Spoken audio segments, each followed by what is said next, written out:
Some of the most famous rappers in the world are currently locked away in a jail cell, but some underground rappers also commit crimes trying to make their names go viral, but it results in long prison sentences. The total sentence would be for 13 years and 4 months. So you just getting 13 years. 13 years and 4 months. After 3, 4, and 5, though.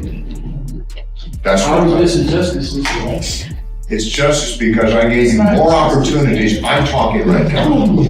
Oh, you don't, do you? Okay, there you go. So long, pal. However, one of the most famous rappers in jail right now is Lil Durk, who is trying to be released by next week. We want to begin now with some breaking news. Rapper Lil Durk is charged in a for hire plot. A leaked phone call from Lil Durk in jail went viral, stating that he will not be checking into protective custody for one specific reason. The PC. Hey.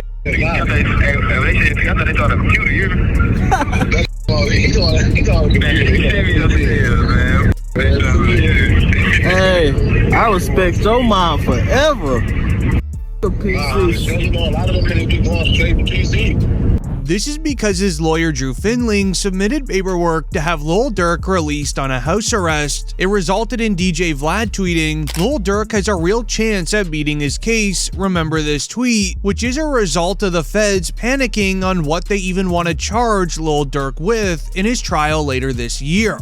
Fact of the matter is, his trial team has won a number of points in this case. Some of the evidence that they wanted to use has actually been withdrawn so that the judge didn't have to exclude it. When they bought this case, they said the conspiracy started in August 2022.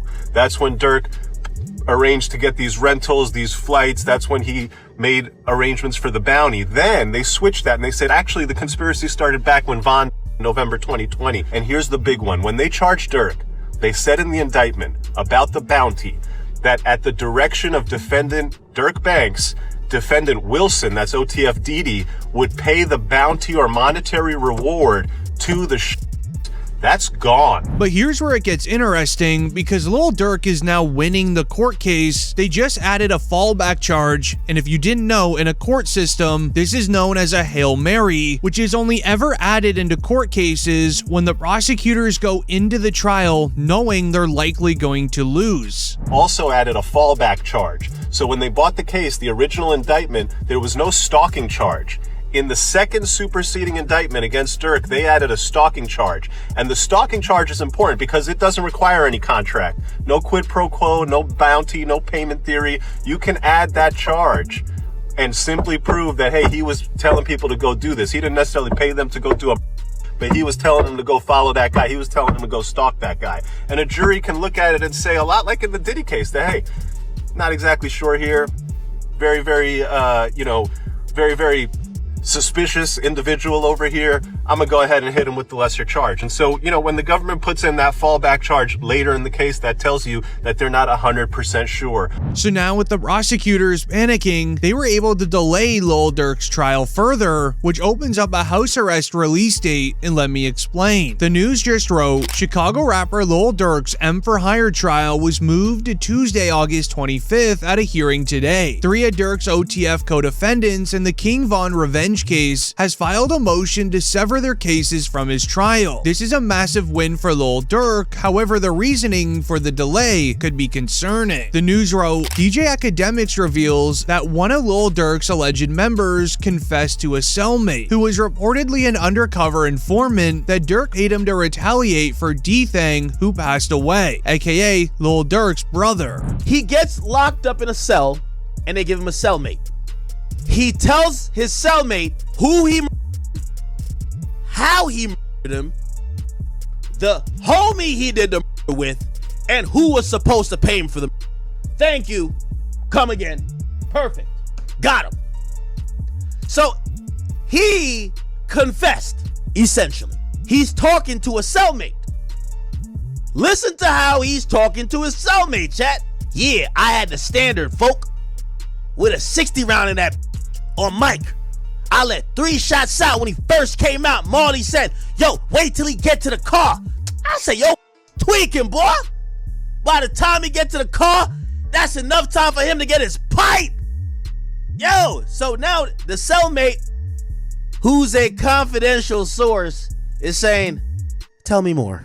Making investigators believe the feds are delaying the M for Hire trial for the possibility of adding another M charge against Lil Durk. This is also the reason why Durk lost trust in his own OTF members, which is why when the end of the news report read, 3 of Durk's OTF co-defendants in the King Von revenge case filed a motion to sever their cases from his trial, now means Lil Durk will be going to trial alone rather than with the other OTF members convicted in the case. This will help Lil Durk as the prosecutors won't be able to make Durk look bad in front of the jury for hanging out with known criminals. And that's what Diddy did. He's basically saying all this evidence y'all got against Durk got nothing to do with me.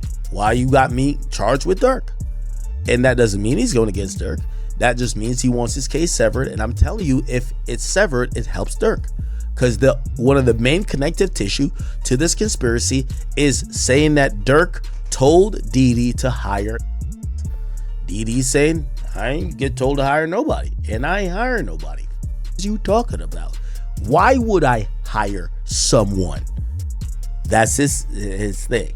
But here's the important part, because delaying the trial till August will open a window to have Durk released on a house arrest. The news wrote, at the end of Durk's court hearing today, the Chicago rapper's lawyers submitted paperwork for a house arrest agreement. The rapper is even offering to pay an officer's salary to ensure that he stays inside his home at all times. The judge would then announce that he will accept a bond package that Durk's lawyers will have to submit by the end of the month. However, the prosecutors wouldn't let the court hearing end in favor of Durk, where the judge would then end the court hearing by allowing the prosecutors to also use all the evidence they want against him, even allowing them to show footage of King Von passing to prove Lil Durk's motive for wanting revenge. Testimony and video surveillance surrounding the death of King Von, and the motion to exclude this evidence was denied. Meaning, the judge is going to allow witnesses to testify about and allow the video of King Von to be played at the trial. And this is important because prosecutors wanted to use this evidence to argue that King Von is the reason or motive as to why Durk offered this bounty on Quando Rondo.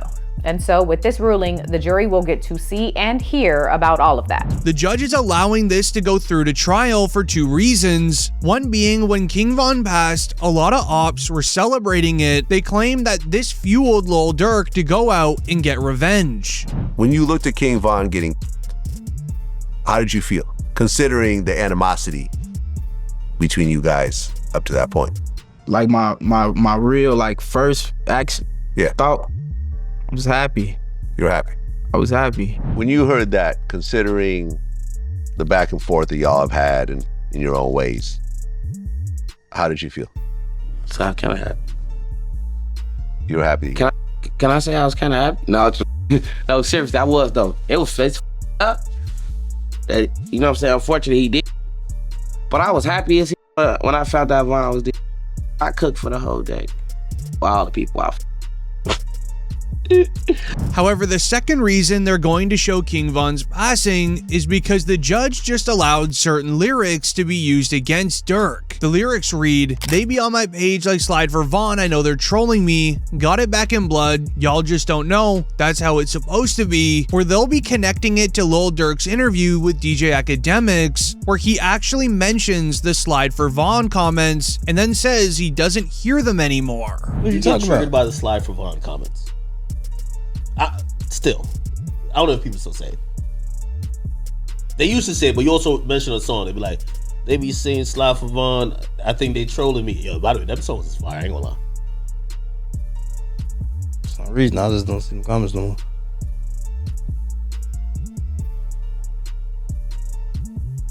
For some odd reason. I don't know. Might be the water. Really not sure why he would hint towards him not being able to hear the Slide for Von comments anymore, but him mentioning it during the interview will give the prosecutors leverage, as it fully proves that Lil Durk was fully aware of the Slide for Von comments and then backed it up with lyrics in a hit song. The next set of lyrics are, "Don't respond to things with Von, they're dropping locations, I'm getting it done, F tweeting, we're sliding, the feds are coming," as they are claiming this confirms confirms Durk's entire motive of not responding to Vaughn comments, grabbing his firearms, and getting the job done, then fully well knowing the feds are going to be coming. Right now, the search is on for 3 people who police say at a Savannah rapper, a member of his entourage. It happened in Los Angeles, and cameras captured the aftermath. This man, a passenger in that car, frantic at the sight. While many claim lyrics can't be used against you in court, they actually can. It's just very rare for it to happen, so when it does, you know it's a major problem. As Lil Durk's lawyers would then counter inside the courtroom, claiming the court isn't treating both parties fairly, as the judge is allowing the prosecutors to use all the evidence they want. Meanwhile, Lil Durk isn't even living in jail correctly. Reading, quote, "The Chicago rapper's legal team filed a request for a status hearing regarding Durk being detained in a special housing unit without due process since August 29, 2025. Durk is confined to a very small jail cell, just large enough for a single bed, a toilet, a sink for 23 hours a day." The filing continues to read, "He does not have access to commissary. He is permitted 1 phone call a month, no in-person social visits. He was originally placed in an SHU as punishment for being in possession of an Apple Watch. Even inmates from Lil Durk's cell block would call close members to Durk to tell them about it because it was truly unhuman." They got Lil Durk in a hole for basically some BS, and right now we're gonna show the paperwork. They saying that he was caught with a cell phone, and basically that's not true. They trying to keep him in a hole, do a lot of things that they shouldn't be doing or whatever, but they trying to make a point because they saying that me and him is privileged and we got so many things going on, and it's a lot of BS. This resulted in Lil Durk's team writing on his IG story for him, "Crazy how you gotta wait until it's dark out to see who's really with you," as Lil Durk feels truly alone. Even DJ Academics explained how all rappers left his side. I wouldn't be surprised if some of the went on tour with, did songs with, called you they brother, they twin. I wouldn't be surprised if these rappers try to fuck India. These are down low and dirty. And I think this is what I think Durk right now is thinking, that, man, I thought I was just with a whole bunch of real. No, you weren't. No, you weren't. And I feel bad for Durk. When King Slime got locked up, there was a whole parade. Free him! Free him! Free him! Oh, nah. Everybody would post details of the case. How is this humane? How could they do this? Yo, free not Smart. No, free Slime. Durk got locked up. They might give that half a bar. Free Smirk. And they moved the. I'll give credit. I have heard some of these guys have sent lawyers. Good for that. But Smirk is in there, man, realizing the world don't stop spinning because you locked up. Due to everyone leaving his side, Academics would even further explain that once he gets out of jail, he's not going to be the same rapper that we all love today. Like the video if you're a Durk fan. Let me tell y'all, the Durk y'all loved when he was free, if he gets back out again, he'll never be that Durk. I'm gonna tell you why. He done learned a lot of lessons. This is me assuming. Nothing he's told me. But the things that he did for others. Y'all know when he came on my podcast, right? And he said, man, your Gunna's a snitch. I can't Gunna. Man, that. I don't care. I love Thug. He said that because Thug told him. Yo, what Durk is realizing, Durk is a great soldier, but nobody looked at him like a leader. Durk was willing to move on behalf of the people he's loyal to when they get locked up. When he locked up, they might drop him as a bar in a song, but with this going viral online, the prosecutors took note to what Durk's lawyers were trying to do by getting him out of jail. So they end up here in court the following day, sharing that in 2022, Lil Durk took a selfie with $1 million in cash on his bathroom counter, making the point Durk can still do a lot of damage within his own home. Now, to the innocent eye, this is a generic flex photo, but in reality, it changes his case forever. It would then be shared. Prosecutors say Lil Lil Durk placed a $1 million bounty on Quando Rondo in 2022. The discovery also shows that defendant Banks used it as trusted lieutenants, defendant Wilson and co-conspirator 5, to recruit hitmen to fly to Southern California on August 18, 2022 to get Quando Rondo. It continues reading, consistent with defendant Banks' promise to reward co-conspirators, defendant Wilson solicited hitmen by promising to pay a $1 million reward on behalf of defendant Banks in exchange for flying to Los Angeles to commit the crime. Trying to make the claim the photo of Durk flexing all of the cash in his bathroom was actually a confirmation photo to show hitmen that Durk had the cash. In the evidence file, it also reads, nonetheless, rewarded co-conspirators also got other things featuring in many of the direct participant music videos and rap lyrics in the months following the crime, with the most notable song being Durk's song Block is Hot as a reward. This would end up getting many reactions within the rap industry, one notably from Adam22's No Jumper podcast. Remo, this is my last No Jumper. Durk Tory told me I wasn't supposed to come back up here with that last. Now look what happened to him. That man got kids. You talking about look what happened to him. Definitely not happy about him. I wouldn't be happy if you go to jail, Adam, because I know you got daughter. Break down. There's multiple people who are no longer there for their kids as a result of that Durk allegedly called in. Until they put that on black and white, sir. Stop throwing stuff on a black man who's trying to do something right for the community right now. The feds have already put out a lot of information about this. You don't have to put it out. You don't have to put it out. So this is a major platform. You're not the boss of me. We talk about rap on here. I think it is well within our jurisdiction to talk about the fact that what type of police is been this? alleged to have ordered them. This free smirk though. Free smirk. But also maybe police platform. This some police. Just sit down for a little and decide, hey, maybe I'm not anybody else. We don't have no proof that. Well, we don't. With such crucial evidence being released into the public, many wonder how the prosecutors even found it, especially the photo. It all came from a snitch within OTF, where they found this information in an OTF iMessage group chat reading, quote, Lil Durk is facing allegations from federal prosecutors that he also put hits on O Block members for not retaliating for King Von. Prosecutors plan to introduce testimony from a witness who claims Durk gave the orders.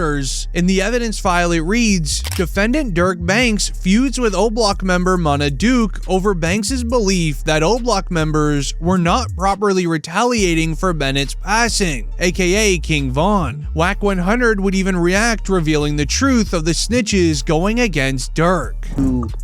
Life by basically saying he's guilty of for hire, and the only thing that, like, yes, some of these things look suspect. Why'd you go there? Why are these people going there? Why'd you send this message? But nothing. There's no message that they got that says where Durk says y'all that Quando yet. Nothing says that. I'm not. You missing the point. Okay. They got a witness already cooperating on that. Been had one. We just ain't seen what they said. It's 3 years. One of the cooperating. Yeah, that's true. Yeah, so that's co-conspirator too. Yeah. I don't know. You don't need too much more than that. One of the is cooperating. Then in the paperwork, you got the conversation. They say they had it in and out. The other 2 was figuring out how they getting paid. With all of this information stunning the courtroom, the judge remained fair, giving both sides a fair argument and even took in Lil Durk's request to be released on a house arrest, as this is Durk's own father speaking about it at the end of the court day. I just left the courtroom for the bond hearing for my son, for the lease for the 3rd time. This time it was very fair. The judge was very fair. He wasn't pro-prosecutor. He wasn't pro-defense, but he was pro-justice. So he listened to all the evidence, and he's gonna give a ruling in the next few days about what his position is for the bond. But we were very pleased at how it turned out. So continue, family, friends, and fans, continue to keep us in your prayers, and we thank you. And inshallah, God willing, this be victorious for us, that we have a good ruling in our favor. Meanwhile, YNW Melly is about to live the rest of his life behind bars due to his new case update. And I'm a break in the case of a double in Miramar. 2 people now behind bars, including a South Florida rapper. That's right, and take a look here. Just moments ago, we obtained this rapper's mugshot from the Broward County Jail. As a mother, how did that make you feel? It's heartbreaking. It made me feel completely helpless. YNW Melly was just exposed in the courtroom for what his motive was to commit the crime against Sack Chaser and Juvie. The news reads, after new evidence was found of YNW Sack Chaser making actions towards Melly only weeks before the passing, prosecutors are submitting a new motive for YNW Melly to commit the crime alongside YNW Bortland's help, which comes from a YNW affiliate during an interrogation with the police. What motive would Melly have to kill his 2 friends? They just piss him off? I don't know, bro. I ain't gonna lie, bro. I'm gonna tell y'all straight up. Man, Melly was on FaceTime, Melly like, y'all don't know, bro. Y'all don't know what Sack was doing to me. Y'all don't know what Sack was doing to me, bro. Like, saying it like Sack was some shit. Meaning YNW Sack Chaser did acts towards YNW Melly in a very weird way, resulting in Melly wanting to get revenge. Wanting it so bad that it was even revealed by an XO Block member that YNW Melly was asking King Von for advice on how to handle somebody before Von passed away. Did Von really tell you that Melly told him that he was 2 friends? He ain't come out and say, like, we got into an argument. And so, you know, if you know, when people could say something without saying it. And so he told me, like, once I posted what I posted, Von was mad at me. Bro, why you put up there, bro? Walter Bam, I'm like, you sitting up here, like, you know the love we got. You do this for us, but you gonna trust that his 2 friends? And he said, them was trying to extort him. And so I'm like, if they was trying to extort him, then why are you still around them? With investigators finding Melly's new motive to commit the crime, it is why the feds didn't even bother going through with the witness tampering trial when the news wrote, YNW Melly will no longer go to trial for witness tampering after prosecutors dropped the charges. Which sounds great for YNW Melly, but the reality is, it's all a part of the state's plan to ruin Melly with the new motive evidence. However, there would be one positive with the new evidence being found. Melly's lawyers can use it as leverage to have Melly released on a house arrest until trial begins in 2027. Melly's lawyer Drew Finling wrote, we now look forward to seeking Melly's release from custody, where he has been held under extraordinarily restrictive conditions for far too long. His release will now fully allow him to meaningfully participate in preparing his defense in the forthcoming proceedings, as Drew will be able to use the evidence they had against Melly for witness tampering to prove to the judge they're afraid to go to trial. And an example he will use is the state literally had YNW Melly's ex-girlfriend arrested, and she agreed to fully snitch on YNW Melly for telling her to leave the United States before his last trial started. Mariah Hamilton is spending her first day at the Broward County Jail.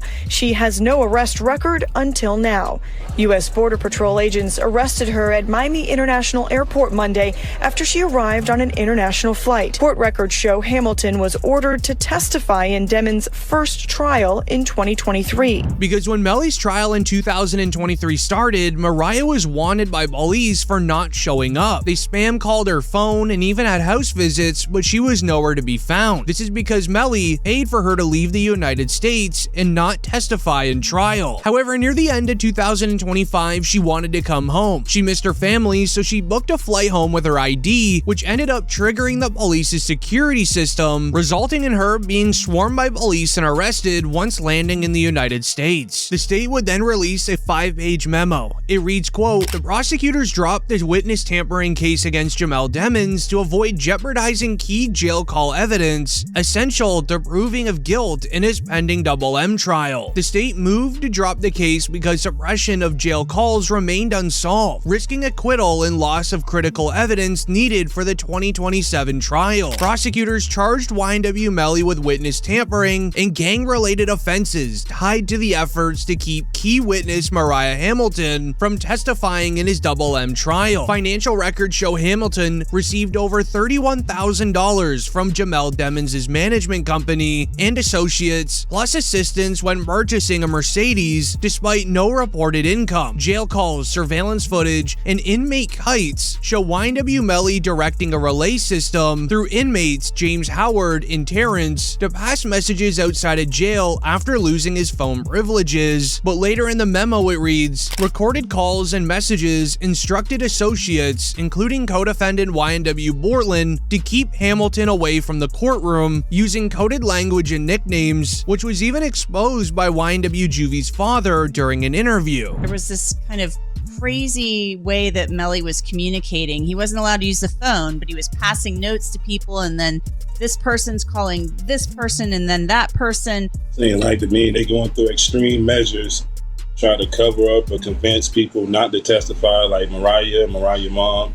They was using code words like Rihanna and A$AP Rocky's baby mom. And with all of this evidence against YNW Melly, why would they not do the witness tampering trial? Melly would be facing life inside of prison if found guilty, with piles of evidence going against him. As mentioned earlier, it's all a part of the state's plan. In the witness tampering trial, they only had Mariah on their side to testify against Melly in that trial. So if she testified for witness tampering, she wouldn't be able to do it again in the Double M trial, meaning they now have the real motive for Melly to commit the crime and Mariah Hamilton to testify in that trial. However, it gets even worse from here, which effectively would ruin YNW Melly's career. The news wrote, as predicted, YNW Portland took the plea deal. He also agreed to a proffer, which means that he is talking. The sentence is to accessory after the fact. He will do 10 years plus 6 probation years, minus any credit and gain time. We have already requested his deposition in a civil case, meaning in YNW Melly's 2027 trial, he will now have the new motive to go against Mariah Hamilton and his best friend, YNW Portland, leaving YNW Melly all by himself. Academics wrote, the judge says on both charges, Portland pled no contest. To that, he has to provide a factual basis for him to accept the plea deal, meaning you have to tell a factual story of how you indeed committed accessory to the crime, which confirms the crime actually happened, which YNW Melly is charged with. It's a gun-up plea, except with the proffer, he can't say yes ma'am, he has to sing like Franklin, where academics would then further explain how this basically ties the knot on YNW Melly's future. I did tweet out to him, people were upset. I said, this is a gun-up plea. This is a gun-up plea. This isn't a plea saying you have to tell or him, but this is a plea that you're going to have to provide all the details that they were missing to convict him. And that's why it's a gun-up plea. Why do I say he signed a gun-up plea? Because YNW Melly, and I watched the case, we covered it. YNW Melly's case is that, number one, you guys have not done a job to prove that this is actually they have proved, but prove that this is a homicide with this person being the offender. Also, the accessory after the fact plea confirms that Portland, that's kind of like almost like a sub part of a conspiracy, except you weren't with the conspiracy at first. You came in after the fact. What that proved is that they came in. Oh my God, what that proved is that Portland worked with someone after he acknowledged that a took place in trying to cover it up. You hear what I just said? When pleading to an accessory to after the fact, you have to acknowledge that the happened and you assisted someone or in some way to cover the.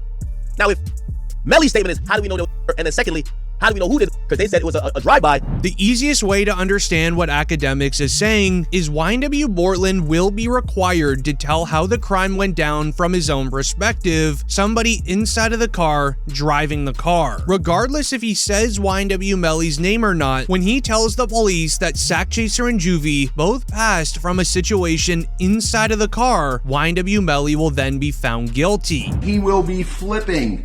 He is going to be tell-all about anything he knows about the double case, and they will know if he's telling the truth or telling a lie when he gives his full quote-unquote confession as to what happened that evening. And that's what happens. A lot of times where guys are in the prison for 4 or 5 years awaiting trial and looking at a life sentence, and they're offered 10 years where they'll be home probably in another 3 years that he'll serve, he decides to flip and become a cheese eater. And that's what happens a lot of times on these cases. And I was expecting it to happen a lot sooner than it did. He held out for quite some time. But long story short is it looks like he's going to flip And it makes the case on YNW Melly, depending on what he says, which I anticipate he'll say that YNW Melly is responsible. Due to all of the evidence stacking up against Melly, including his own best friend going against him, Melly's lawyers submitted paperwork for an immediate release from prison for an ongoing lawsuit between Melly and the county. It was announced YNW Melly sues the Broward Sheriff's Office for cruel treatment and is seeking immediate release from prison. Melly also claims they have not allowed him to see or speak with family in 3 years. This is because Melly's lawsuit, where his lawyers claim that he is living in a freezing cold jail cell with no edible food as well as no human contact. It was even announced an interview from YNW Melly's mother paints a disturbing picture of Melly's life inside jail, making it sound like he will not last much longer. When during the interview, she would rant over the fact that Melly was granted a mistrial. He essentially beat the case, but he was still left in jail. My son has not been convicted of anything, and even other inmates that have been convicted or anything, they have the right to use a telephone. They have a right to just to be allowed to write letters to their loved ones, to receive their mail. They hold his mail, they don't give it to him. Or Melly's mother would even reveal that she is absolutely heartbroken for her son. She feels helpless because he's not even being treated like a human. When you saw Melly's statement, just saying how he's been hurt, how he's scared for his life, as a mother, how did that make you feel? It's heartbreaking. It made me feel completely helpless. Broward Sheriff's Office definitely needs to be investigated. I mean, they are making up their own rules. We've tried to go to court about this situation. The judge really doesn't have any jurisdiction when it comes to the jail, because we actually had a hearing about the mistreatment of him, and the jail they make their own rules. And I don't think that's fair, because I know that they need to answer to someone too. This would even get reactions from many in the industry, where Charleston White would react saying this is what YNW Melly should be living like. He shouldn't get special treatment because he's a famous rapper, but comment down below what you think. Even the YNW Melly, I'm so happy he in jail getting mistreated. Yeah, I'm so happy he in jail getting mistreated, homie. Homie, when you take a life, homie, you ain't got a right to complain about a motherfucking thing, about being mistreated, when you done chose to play somebody. Even getting the attention of Boosie, who would speak on the stress that Jamie King has been going through. Okay, so then I met his mama while he was in. Oh, okay. I met his mom while he was in, and she real, bro. You know, she real. She's stressed out. I heard she had a...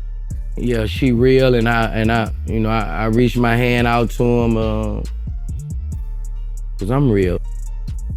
Yeah, I reached out to him, bro. I met his mom, and she a good woman, bro. And when I see them mamas like that, it remind me of what my mom was going through, bro.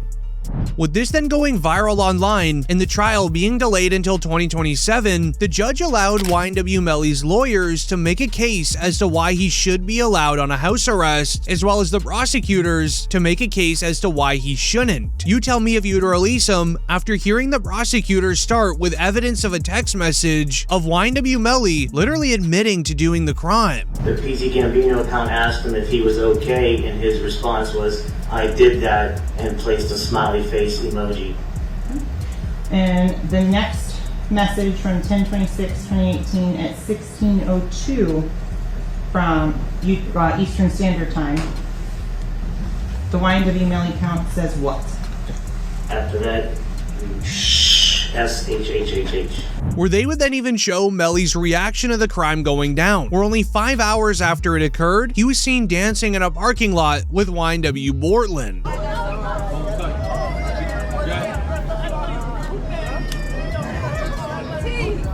Melly still turned regardless of what happened this early morning. He's still out here being very positive. Turned still.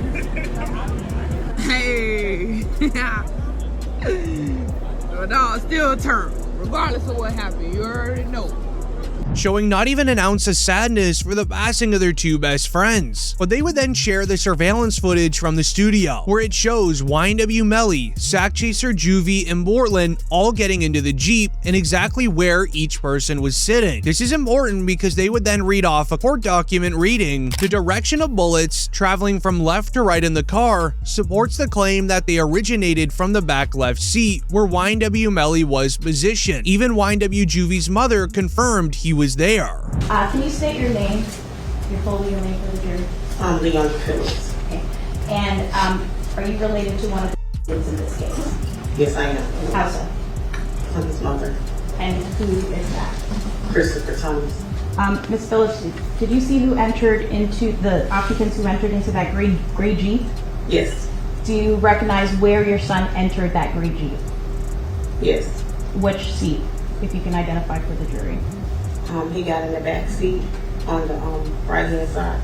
Did you recognize the individual that got into the back seat on the left side, the rear driver's side? Yes. And who was that individual? Janelle.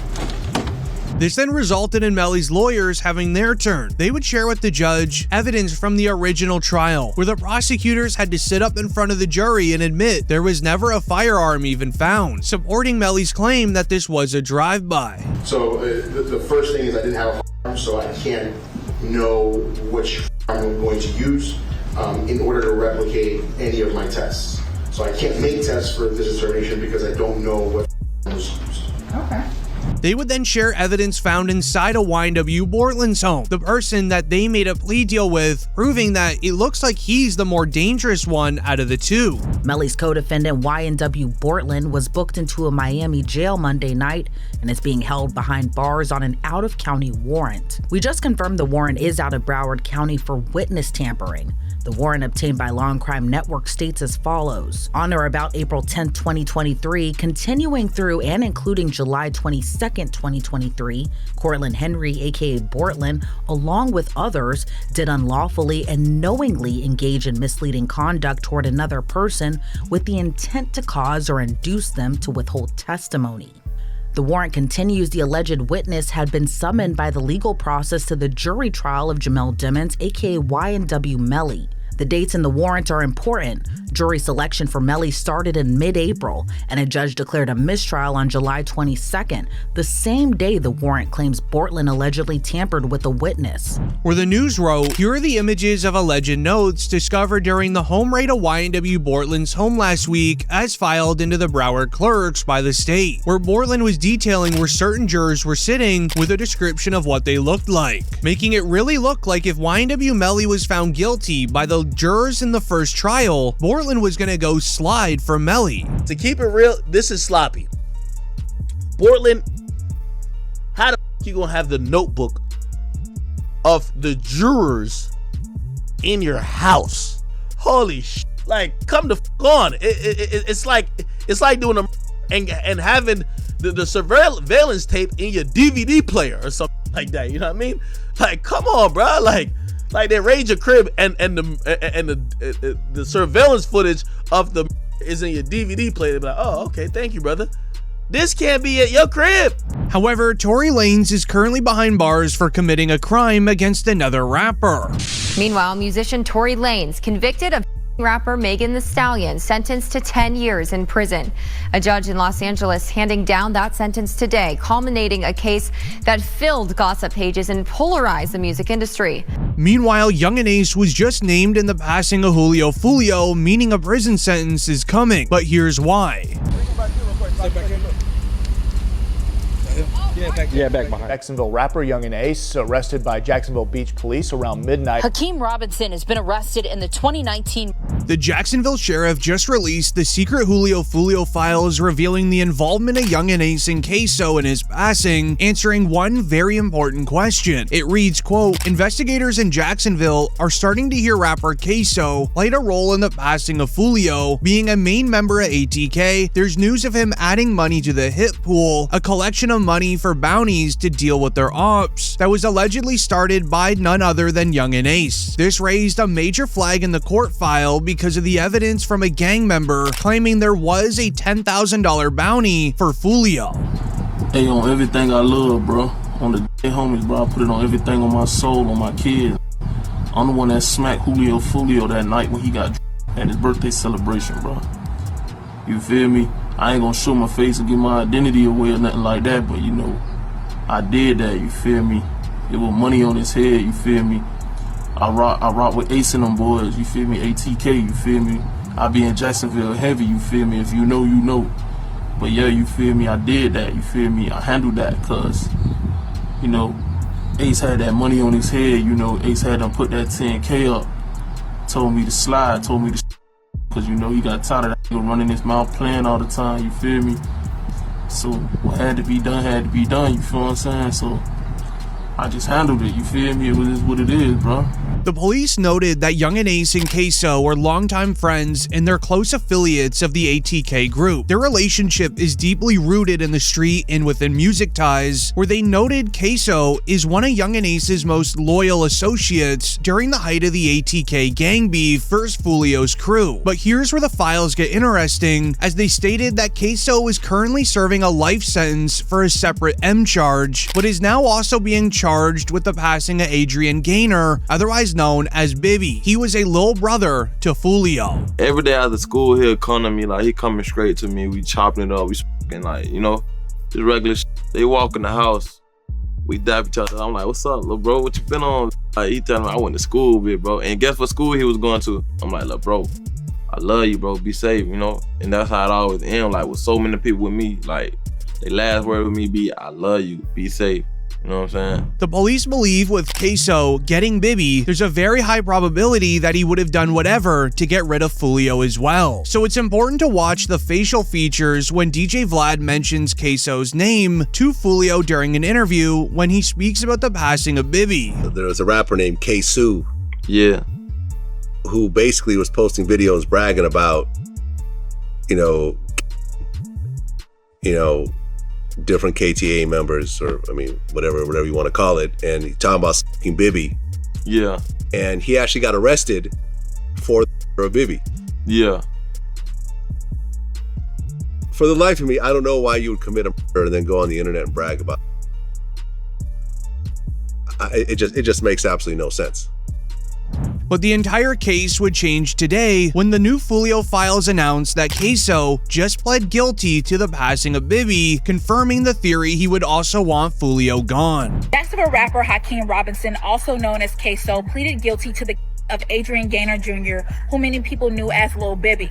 That guilty plea came during a pre-trial hearing Monday, and the judge sentenced him to 10 years in prison for second-degree murder.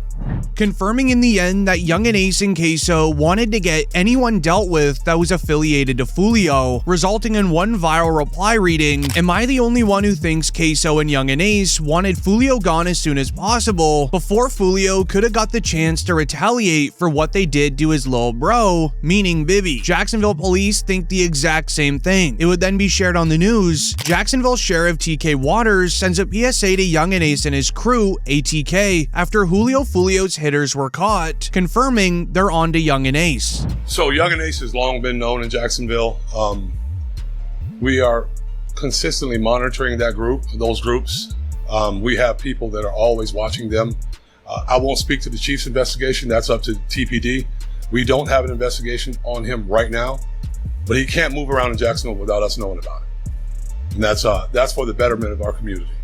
However, when you read further into the new Fulio files, you begin to learn the truth about Yungeen Ace and Ksoo's involvement. The day after Fulio passed, they found a Yungeen Ace live stream with his mother, literally laughing at him. These are my best friends. Hey, chat, y'all know what's going on though. Y'all stop playing with us, Talil. You ain't for the churches, but you know what the fuck going on, boy, for get on your boy. And we want you that down, Fulio, Ludio, whatever Cheers. But everything changed when Yungeen Ace was exposed in the Fulio passing trial. The news wrote, witness who partied with Fulio on the night of his passing reveals she dated Yungeen Ace's brother, Trayvon. Fans believe testimony during Alicia Andrews' trial will lead to an ATK RICO. Some point when you were younger, did you date someone who was associated with a rapper by the name of Yungeen Ace? Yeah. What is Yungeen Ace's real name? Keontae. Is that Keontae Bullard? Mm-hmm. And who were you dating that was related to Mr. Bullard? Trayvon. How is Trayvon Bullard related to Keontae Bullard? They're brothers. When did you date him? In 2018. And did something happen to him? Yeah, he passed away. When did he pass away? June 5th, 2018. And how did he pass away? He got... Was that a part of this rival? I'm assuming. Immediately after he was exposed during the trial, it would be announced Jacksonville rapper Yungeen Ace to be arrested in 2026. The sheriff's office announced several crimes in the area is due to Yungeen Ace and his team ATK. Expect a possible RICO. Only 1 hour later, Yungeen Ace would begin panicking on social media, tweeting, quote, "Ain't no such thing as ATK no more. That stuff is gone and over with," trying to run away from the gang problem. I say no more ATK, it ain't no more. What you talking about? Niggas don't do shit. Niggas don't do shit. Niggas tripping. Everybody always got shit to say. These niggas. When the time for the lawyers to be paid, where the niggas be at? Got all this shit to say. Where the niggas be at though? Where niggas be need to get buried? When the time to spend that money, where the niggas be? They always got shit to say, but don't be on shit, man. They don't get no feet wet or nothing, man. You niggas be talking, man. What's wrong with these, man? Talking about uncomfortable. Don't talk like me. Don't get the man. When I say no more ATK, ain't no more. Which is funny because only the next day later, this would actually be brought up in the Fulio trial, where they would then confirm Yungeen Ace is a part of ATK, even though he said it's gone and over with. So sorry, not the meaning of ATK, but that Yungeen Ace is a part of ATK. Did you say whether you know that? Yeah. Okay. ATK and 6 Block, do those two groups get along? No. Charles Jones, just for the jury, is a part of 6 Block, is that correct? Yeah. And Yungeen Ace is a part of ATK, is that correct? Yeah. And to your knowledge, Alicia Andrews is not a part of either of those groups, correct? I don't know her. Alright. Miss Albritton, going back to these drill rap videos, in particular the song of Charles Jones about your boyfriend, is that When I See You? Is that the song that you're talking about? I guess, yeah. Okay. And that's one of the music or drill rap videos that you don't like, is that correct? I don't care for them.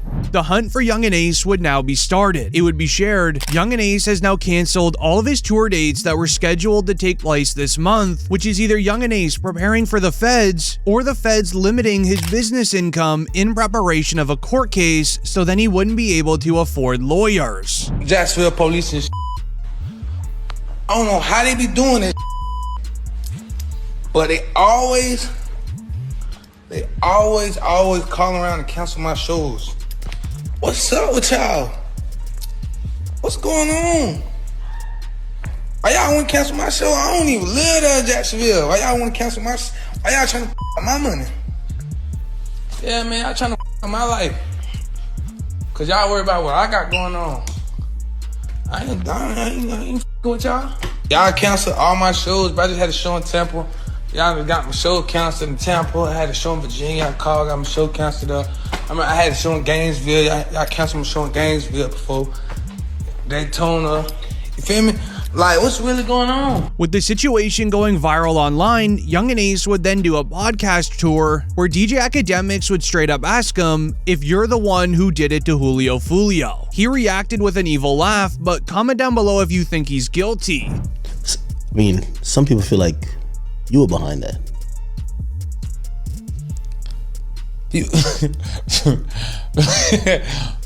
I'm sure, but people feel like I'm behind a lot, but I'm not. I'm not behind. I'm working. I'm grinding every day. I'm grinding. I got a family. I'm working. I'm grinding. I'm trying to be big. I'm trying to be big.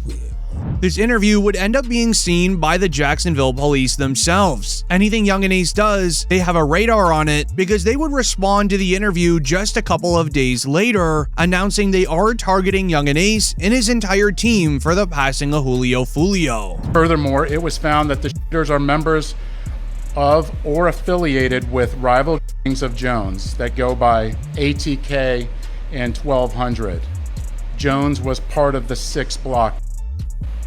Detectives believe that the ATK and the 1200 worked together to target Jones as part of an ongoing feud in Jacksonville. Where this would then be the final straw for the Jacksonville police, because today they would release the never-before-seen evidence files of Foolio's passing, sharing extreme detail of what happened to Julio Foolio. So listen carefully, because it reads, Julio Foolio, born June 21st, 1998, was involved in an ambushing by rival street members Sunday morning in Tampa, Florida. What was supposed to be his celebration weekend for his birthday ended up turning into the worst thing imaginable due to Jacksonville beefs, as well as his social media account. Julio Foolio and his crew rented an Airbnb for the weekend. This would be the first mistake for Foolio, going on his Instagram story, inviting everybody to come to his birthday party. Hey, the pool party start today at 5, 6 o'clock. If you already got the address, pull up, man. You got the address, pull up. If you need the address, DM me right now. The pool party start at 5, 6 o'clock. DM me for the address or DM Foolio booking ESPN. I'm gonna put it right here. We just got here, bruh. You got to add it. You got to add it, man. Push up. We just got to this bit. Tampa, Florida, man. You already got to add it to the pool party. Push up at 5:30, man. Push up at 5:30, man. We finna get everything right. Push up at 5:30, 6 o'clock, man. The party inside the B&B only lasted 2 hours. Foolio would even share the inside of the party, showing everyone that was inside for his celebration event, posting story after story to his 2 million followered Instagram account. On the other end, his ops were getting together in an iMessage group chat, plotting an attack that would end Foolio's life. Around an hour later, the police arrived to the Airbnb, calling the landlord of the home, who would then eventually kick Foolio and his crew out of the crib, where once again Foolio would go to his Instagram story, posting his next move. This would be none other than a poster for a nearby club, telling everybody to pull up while revealing the literal address of the club on the poster, making it way too easy for the ops. Once arriving to the club, he would then go on his Instagram story again, this time saying he is going to the upstairs lounge, being extremely careless about his location. We came deep for my birthday, man. Everybody coming up the stairs. Yeah, man. You know what I'm saying? You know what I'm saying? We deep as 20 deep, lit everywhere we go. The feds raised a major question. Why was Foolio so careless about his location, knowing his history in Jacksonville? They ended up finding the answer to that, but more on that later. Because while Foolio was in the upstairs lounge, his ops were getting together, sitting in a parked car just across the street. Taking action on the 23rd day of the month was very important to the ops, so when Foolio and his crew were done in the club, they all gathered in the parking lot. His manager scoped out a nearby place to stay, where it was a Holiday Inn just down the street. Foolio and his crew began driving down, with the ops just tailing right behind them. Sources claim that everything was silent. Foolio and his crew were in the Holiday Inn parking lot while his manager was booking the rooms. This was, however, until a car would pull into the same parking lot they're in, blocking the exit, where they would begin using firearms from out their window. Meanwhile, 3 people jumped the bushes and had one job of finding Foolio and doing the crime.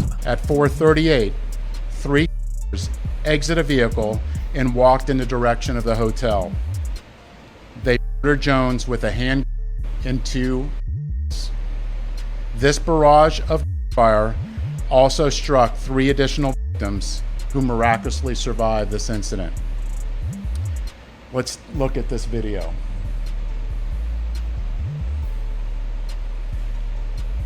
This is at the hotel, and you can see the shooters are getting in position for their planned out. During the Foolio trial, his cousin would explain the never-before-heard actions while Foolio was being targeted. The news read, Foolio's cousin, who was in the car with him when it happened, couldn't stop his tears while describing his final moments. Okay. So you fell asleep after that, after he came back to the car, or you started dozing? Yes. Can you just tell the jurors what you saw inside of the car at that point? You said you saw Foolio laid out. Yeah, first thing I saw Foolio laid out. I thought it was a car accident until I looked up, saw the booze, and I saw Jacob yelling. Okay, so you thought it was a car accident, and then you looked up, saw the holes, and you saw Zay. Is that Xavier Edwards? Yes. You saw him covered in. Yes. Okay, so he wanted you to look at his head because he thought he had been hit, and then when you tried to do that, you saw the in your arm. Yes. Where were you? Like on my. Okay. Close to my shoulder. Do you still have a scar from that? Okay. Do you recognize that as Charles Jones' black Charger? Yes. Okay. You okay? I'm good. You sure? Yes. Do you recognize the photograph? Yes.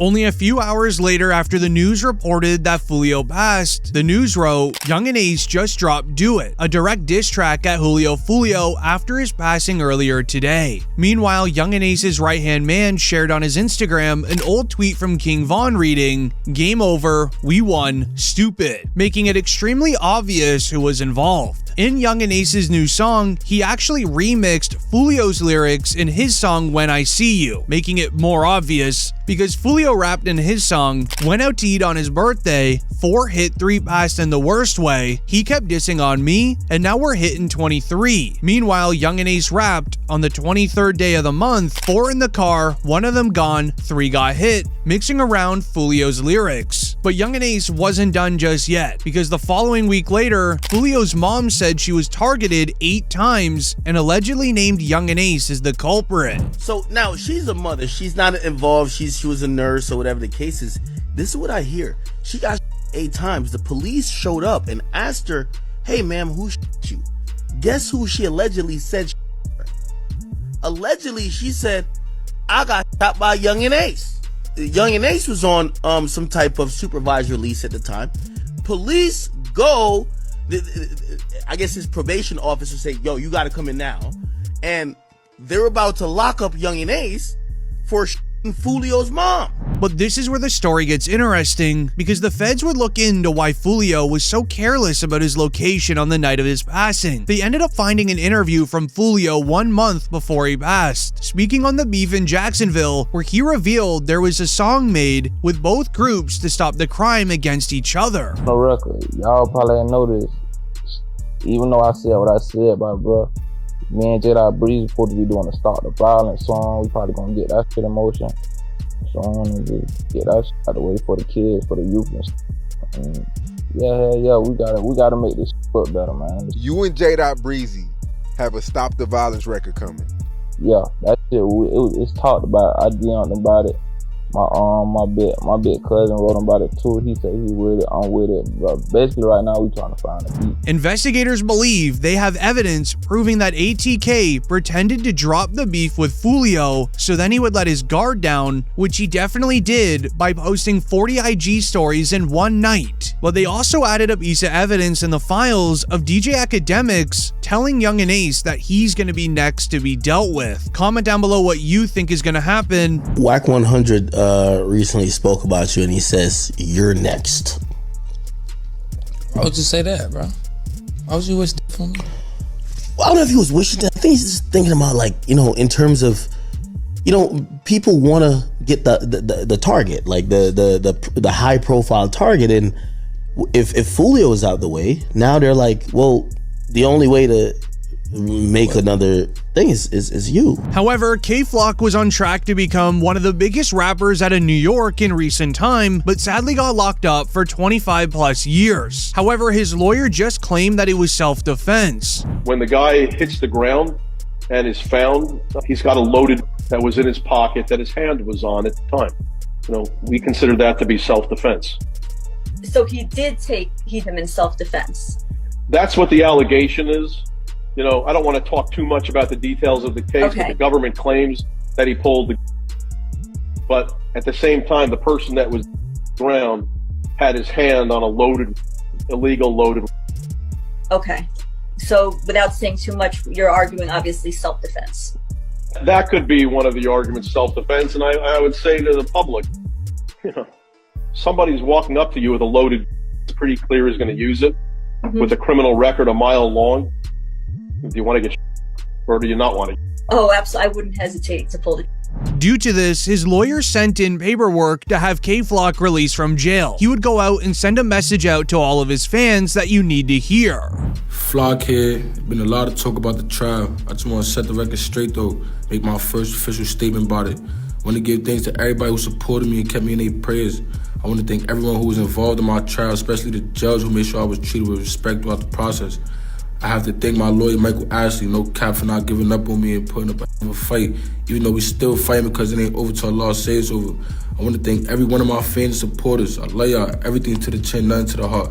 And my spirits and faith is high as they ever been, and I pray everyone out there is at peace and feel positive too. However, the feds are currently investigating Lil Baby for RICO charges, which can come with a life sentence in prison. So here's why. And baby, you gotta respond to it. I'm gonna make this loud. You gotta respond to this. I can't have nobody seeing me right here. Atlanta police are blaming a local rapper's music video for the deaths of two. The bullets, it was nothing but bullets, pop, pop, pop, pop. At least 25 shots fired. Yeah, it was terrible. The feds have now publicly announced their investigation against Lil Baby's 4BF crew after they jumped DJ Academics. But while police are watching Lil Baby, so is now the entire rap industry after DJ Academics called him out for avoiding a boxing match. Sold 34,000 the first week. How the you want 40 million, man? This is delusional, man. Atlanta looking crazy right now, man. Full pocket full of hoes. This is crazy. How you ducking a fade with me? They want 40 million. The nigga is acting like this is Jake. This nigga acting like this is Pacquiao and Floyd Mayweather fighting. Cause somebody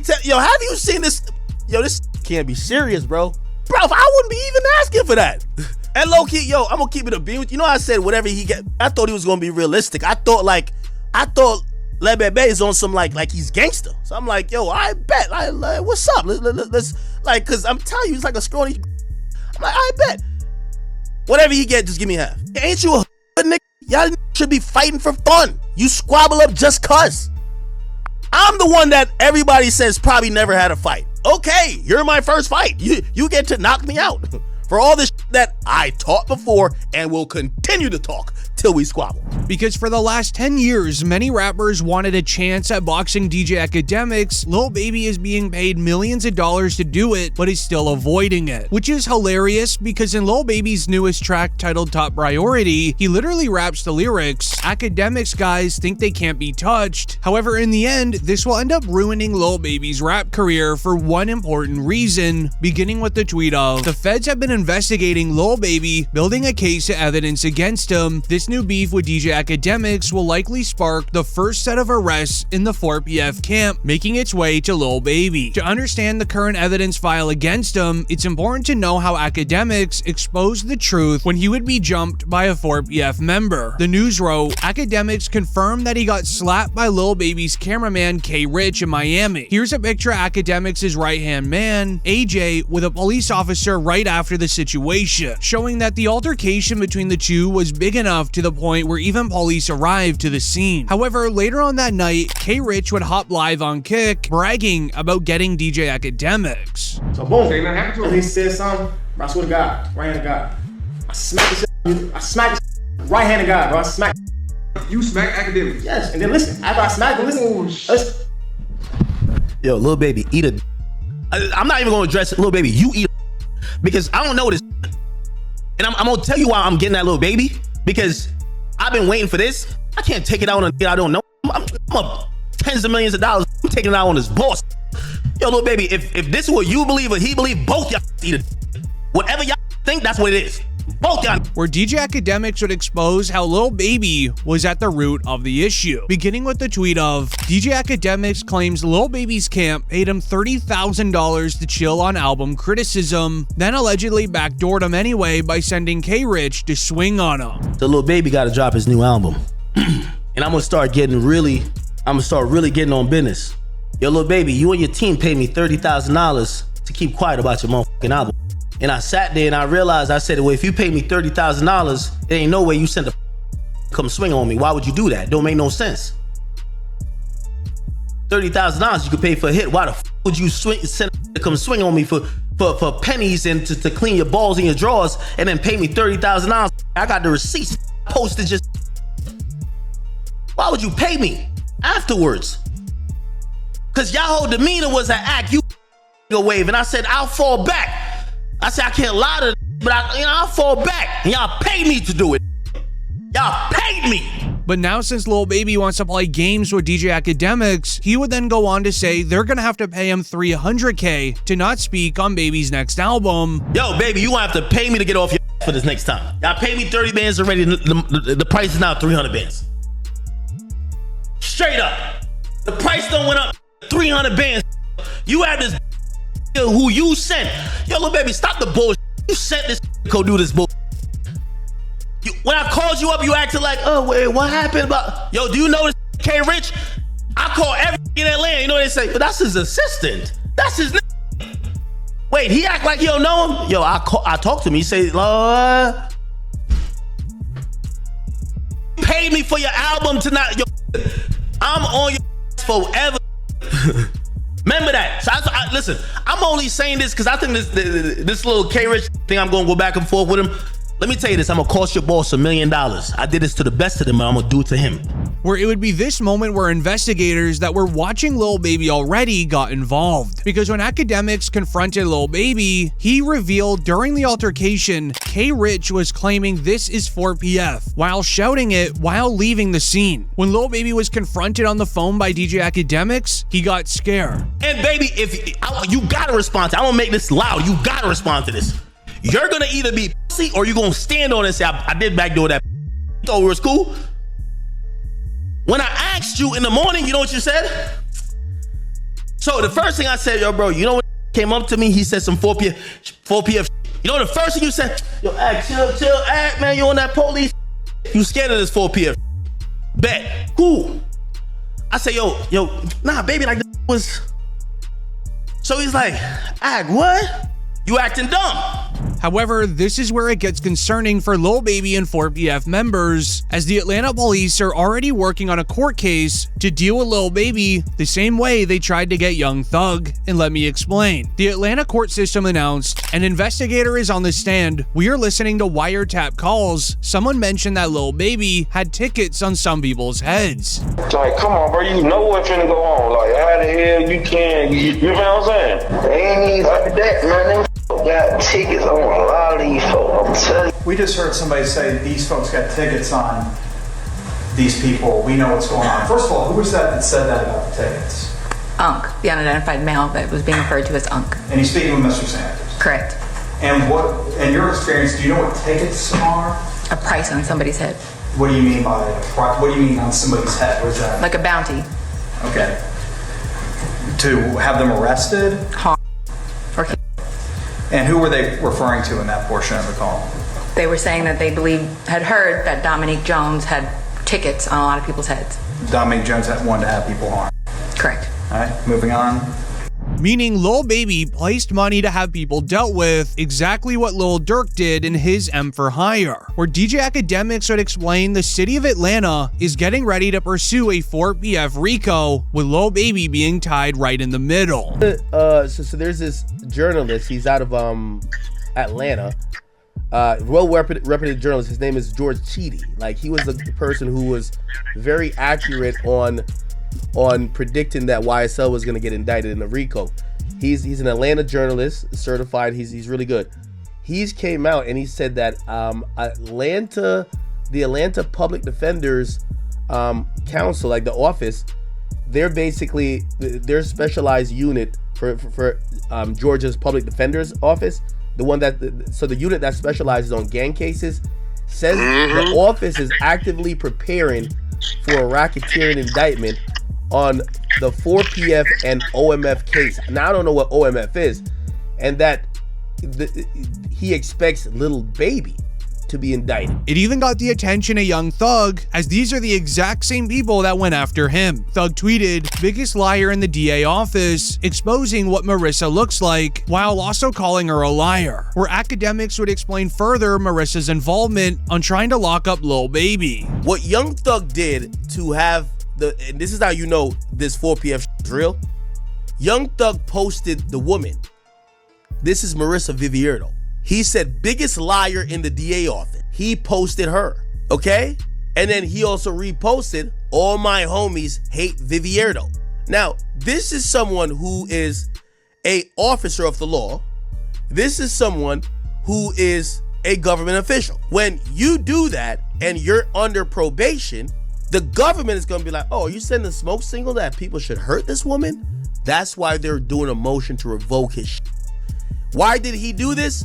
Because she's testifying in the OMF case, and she's basically saying, yo, OMF and 4PF, Lil Baby and them, they're beefing and is dying, and indictments finna come down. With this going viral online, Lil Baby would then make the biggest mistake of all time. He would decide to end his record label 4PF right in the middle of an investigation, making him look extremely guilty. Where it was shared, Lil Baby reveals he ended his record label 4PF to avoid it being labeled a street team. First 4 Pockets Full had to come to an end, you know what I'm saying? Mm-hmm. When you say of course, I mean, why you say of course? Because it's the all shit that be going on.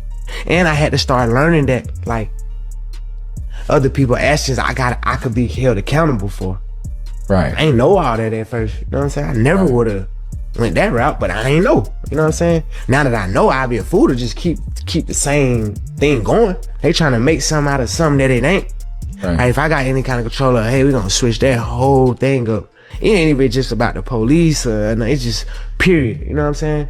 Like, I never was supposed to make my label something that I talk about. Where academics would then later react, saying this is not going to help Lil Baby at all. All the recent investigations going against him seems like a massive warning for a RICO charge coming his way. I'm going to tell you some things that you're going to have to take my word or don't believe it. It's fine. I don't care either or. When Fonnie Willis started targeting YSL, Fonnie Willis had a bunch of people to target. She wanted Thug. She got YFN. So she got YSL, YFN. Eventually, they were going to get to 4PF. That's one of the reasons they changed their names, by the way. Except, from what I heard, the feds told them, it's okay. We got it. So the feds told him, like, it's okay if you dismiss the charge. So they didn't go that hard with trying to get Durk, especially after Von died. They dropped that case. They dropped it, but the feds has realized we gonna get Durk eventually. You doing the math? You see why Lil Baby is moving the way he been? Because Lil Baby hasn't been on Fed watch. He's been on county state watch. The Atlanta DA was not successful targeting Young Thug for RICO, making it very likely they will be trying Lil Baby next in an Atlanta takedown. Because this would be confirmed when the police wrote a statement writing, the Atlanta Police Department is calling out Lil Baby, saying his actions led to the passing of 2 individuals last summer. During a press conference on Wednesday, the Atlanta PD announced 7 arrests have been made in connection to the passing of Jacody Davis and Lamont Freeman. Major Ralph stated the incident was a part of a team altercation between Lil Baby and the Ops during a music video shoot last May, where 3 people were injured, while strongly noting this team will work relentlessly to hold you accountable, referring to Lil Baby. The investigation aspect of this, Lamont Freeman was allowed to be a 13-year-old for 27 minutes before gang violence ultimately took his life. Gang violence was orchestrated by adults in our city, and cowardly acts of an Atlanta-based rapper that decided to go over into a rival gang stronghold and shoot a music video in a place that he knew he should not have been. And in the subsequent days, we saw and ultimately the deaths of 2 children as a result of his cowardly actions. And you know who you are.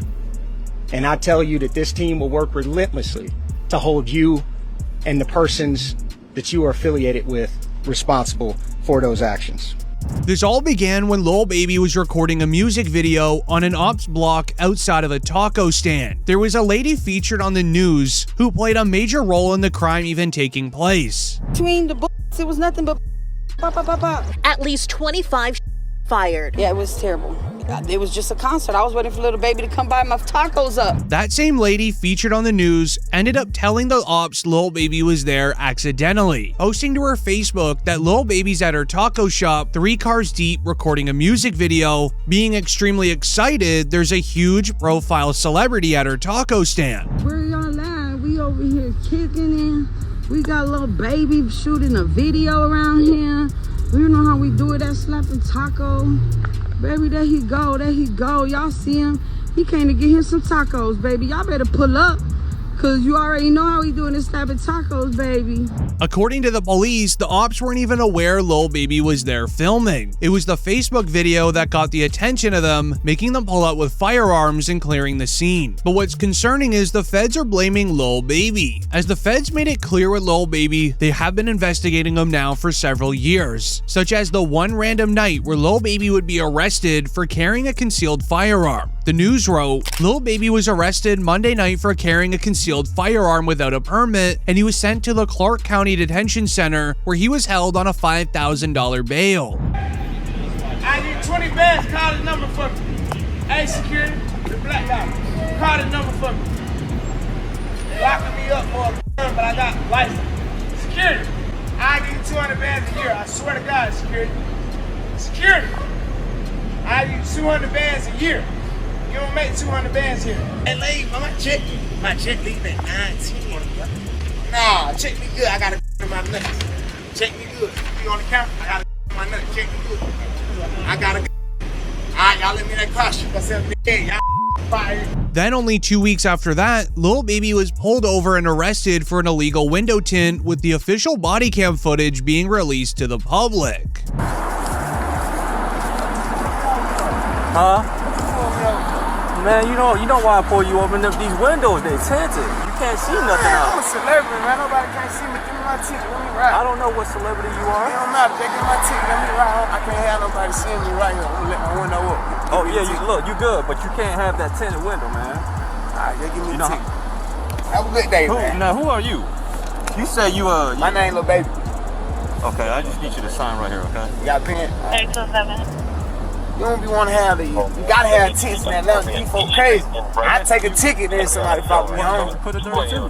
Huh? You can put a 32. If you got a medical exception, you can get the 10. When receiving his ticket, Lil Baby would drive off. While on that exact same street, he was pulled over again, this time by an officer further down who just so happened not to be wearing a body cam. He would end up getting arrested by this officer, likely due to his name being flagged in the system when pulled over by the first one, but he would be taken to jail, placed into the waiting cell for roughly 8 hours, then just let go.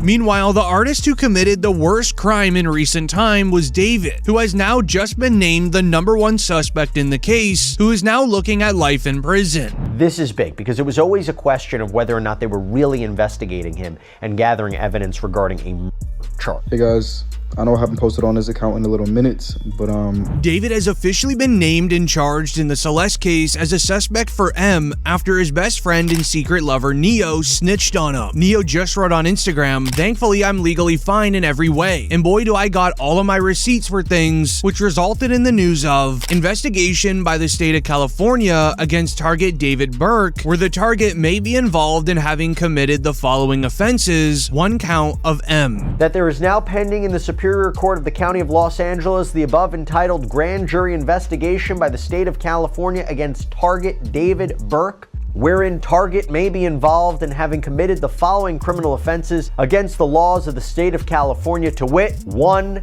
count of This is big. This is big because it was always a question of whether or not they were really investigating him and gathering evidence regarding a charge. This resulted in the news of the February 25th court hearing in the Celeste case revealed David is now the #1 suspect in the case. The judge demands David's arrest to face a grand jury in the passing of Celeste Hernandez, where they were able to confirm David was the #1 suspect after what they found on his phone. Shown inside of the courtroom today reads, "Hey David, were you sitting on this hill next to the drainage gully thinking about what you did?" Where David took several suspicious photos in one night, documenting his tracks of what he did throughout the day. However, also in David's phone was a very odd video that he never posted online. The examiners believe this was 2 weeks after Celeste had passed, making it David's official reaction that he never posted. The investigator wrote, "Video David recorded at his other house where Celeste stayed in February 2025. Celeste had likely been passed for a few weeks. Also in February, he leased a red Tesla and stopped using the black one," where the investigator notices the picture frame behind him, but also checked the data when David recorded the video, lining up perfectly to the time investigators believe Celeste had passed. Hey guys, I know I haven't posted on this account in a little minute, but I just had some words to share with you for 2025. Despite all the craziness that's going on, all the turmoil, the natural disasters, the pain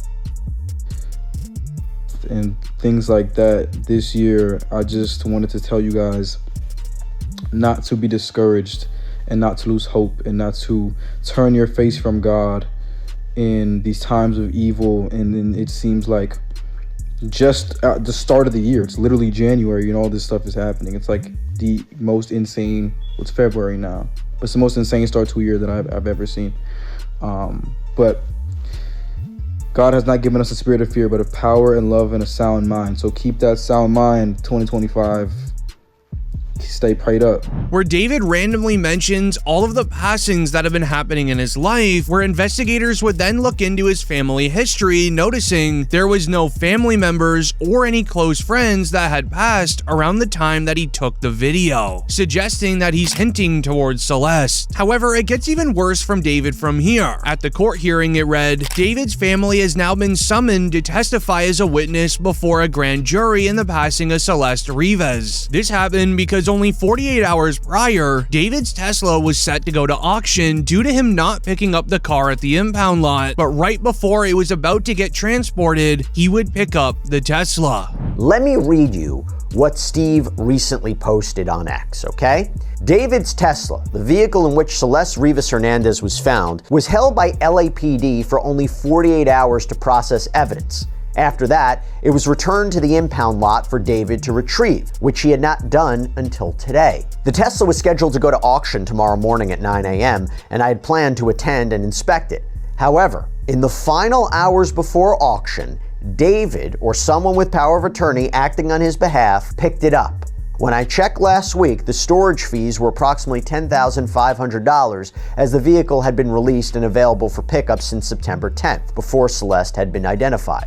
I hope just the thought of that vehicle haunts David and anyone else that knew Celeste was in the trunk for the rest of their lives. Like the video if that's weird to you, because it proves David is aware of what's happening and is being involved in wanting his property back. Due to this, the news wrote, David will likely face M charges for the passing of Celeste, and that's because the grand jury that's hearing the case will be asked to hand down an indictment, sources tell TMZ, with even Complex Music announcing the same information. They're speeding this up in court due to the evidence found within David's private rental home. The news wrote, a private investigator reveals an incinerator capable of burning at temperatures up to 1600 degrees has been found inside David's home. What it was that a private investigator named Steve Fisher found inside David's home when he was given access, the PI reported seeing, quote, items you would expect to find on a farm rather than in a home in the Hollywood Hills. In case you're unaware, this piece of equipment is typically used at farms and is actually illegal for any Los Angeles resident to have without a permit or without owning a registered farm. However, David didn't live at the secret rental home alone, because the investigators also found something very suspicious. His best friend and possible secret lover named Neo also lived there, who is now willing to snitch against David to save himself. Documents read, David's friend Neo Neo, who had been arrested for failing to appear as a witness, TMZ reports that David is expected to be charged in the case of Celeste, where the investigator would reveal Neo has been hiding out in Montana, trying to hide from the case. It reads, Neo Langston has been arrested in Montana on a Los Angeles Superior Court warrant for failure to appear for testimony, where locals in the area would capture photos of Neo being arrested and being placed into the police car. But Neo would later be released from jail after confirming with police that he's innocent and knows what happened to Celeste. But in case you didn't know Neo's story, he's very close with David. The Fed's evidence file against him begins on July 21st with a photo of David and Neo at a house party, where rumors began circulating that David may have had a relationship with Neo. Old photos on Instagram show David and Neo recreating the famous Titanic pose, laying in bed together, and much more.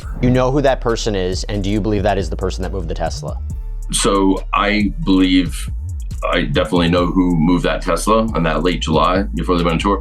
I can't say who the person, and I don't mean I can't say for, but I don't know who exactly was in that house because it's just a report, but there's video, but you can't make a person out. But somebody was in the house, and being that there's only one key, it's like, okay, who had access at that time? So is it the same person that moved the Tesla? Was another last part of the plan about to go in motion as far as getting rid of her? I don't know. This resulted in an interesting theory reading. Receipts show that David and Neo, who had constantly been together, no longer follow each other on Instagram. What happened to Celeste and who put her in the Tesla? Did Celeste learn or witness something significant related to David and Neo, given his public profile as an artist? Earlier in the video, I mentioned that Neo said that he is ready with his receipts to reveal the truth. Shortly after posting, TMZ would then leak a story writing, quote, Celeste was found frozen in David's car, which the LA County Medical Examiner says will likely make it impossible to determine the case of the passing. The LAPD still sees Celeste's passing as a harm and can make an arrest even if the case is undetermined, which resulted in thousands of creators making videos saying this. For quite some time, a lot of people were curious as to when she could have passed away. If she passed away at the beginning of 2025, why did she only just start smelling in September of 2025? Well, according to what we are hearing from sources close to LAPD, it seems as if Celeste Rivas Hernandez was actually frozen for a period of time. Freezing a would preserve that for an extended period of time, and it seems as if she was removed from being in a frozen state and put in David's Tesla. And because of that, the medical examiner is likely not going to be able to determine a CO.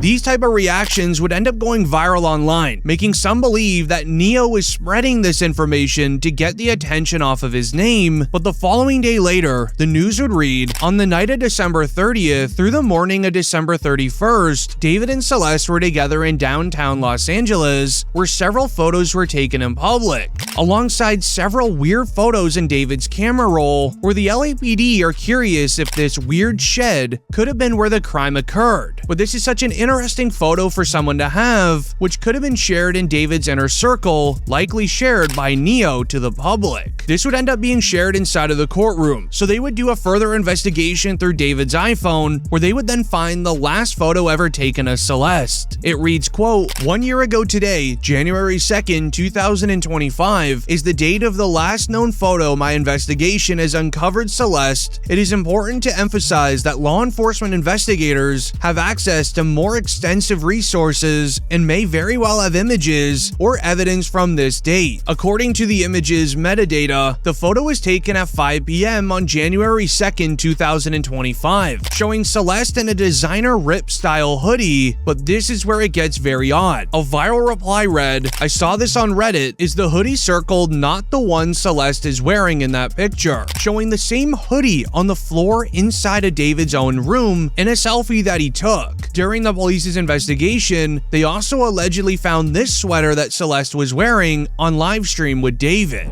Yo, wait. Oh, look it. Answer that one. That's so mean if you don't answer Which one? What's good, David? Big fan, big spot me. Oh, thank you. Mitchell. I gotta stop with him if you even. We need to delete this. Mods, can we delete all VODs? And then as soon as the stream ends, delete the stream too?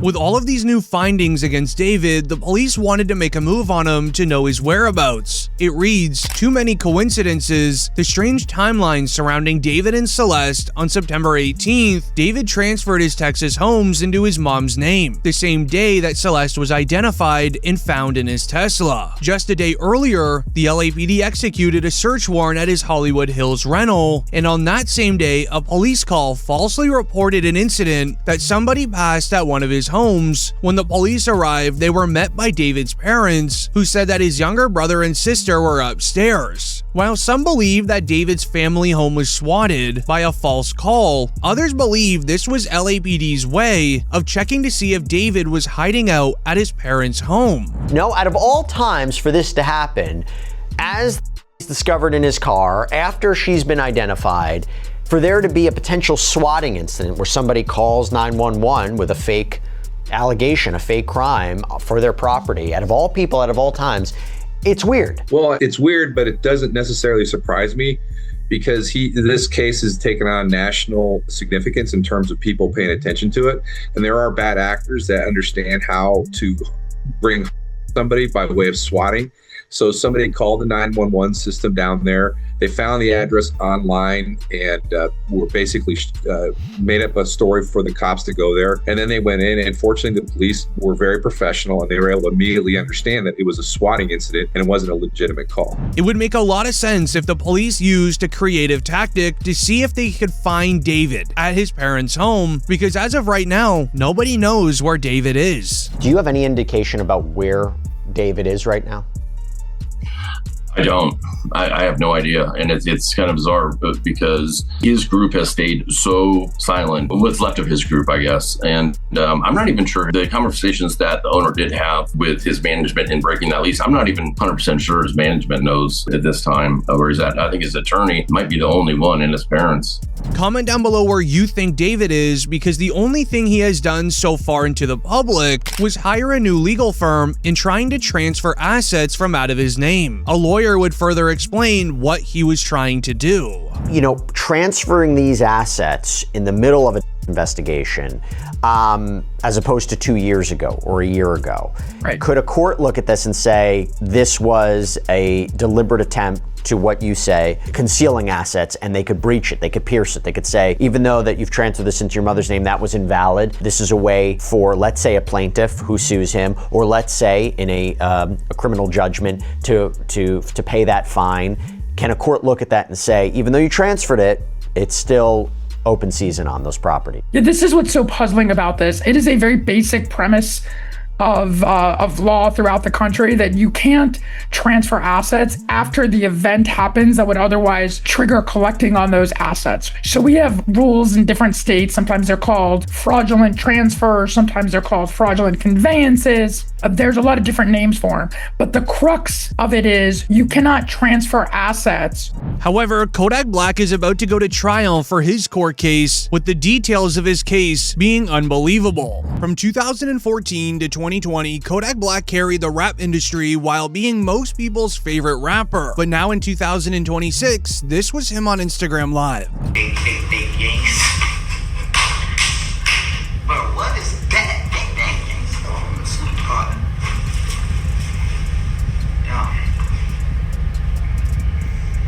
Raising the question of, why does nobody care? Is it because of the steep decline in Kodak's career that started on February 28, 2023, when it would be reported that Kodak Black admitted to being on drank, but denied being on other items after pleading not guilty on possession and firearm charges? I was on the and I was asleep in front of my family house, bro. That's it. I was on that drink, sleep in front of my people's house. But that ain't illegal. And that ain't illegal. So all that shit is just the process that it had to be in other mud shot. The process that even though like bogus is plastered all over the internet, then on top of that, it's like, bro, like I'm Haitian, and then it's just like my era, bro, like No, like, man, you better off. When shortly after the IG Live, federal authorities raided Kodak's Florida home and arrested him. While in custody, he even hired his attorney, Bradford Cohen, who was able to secure a deal to send Kodak to rehab rather than jail, avoiding a potential 2-year prison sentence. Kodak, whose real name is Bill Capri, faced a judge Tuesday in Orange after turning himself in following an arrest warrant issued for violation of his pretrial release. Authorities said he tested positive during a random test earlier this month. It is just unjust and not right about this situation. Black, addressing the judge after the pretrial release technician testified he may have mixed up the samples between Black and another patient. There's no way you tested positive. We can resolve that by way of a hair sample, and that'll clear you.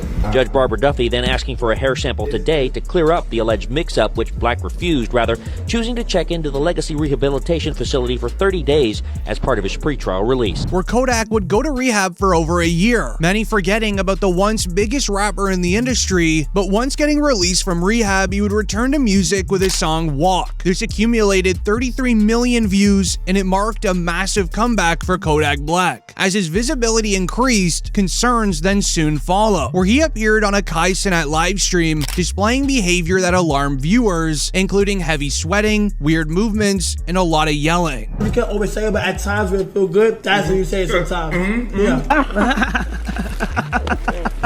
I thought your name was Bubba. Hey, oh. Seemingly, it was this moment where millions of fans then gave up on Kodak Black. With so much negativity around his name, he would then go on IG Live to address what happened on Kai Cenat's live stream.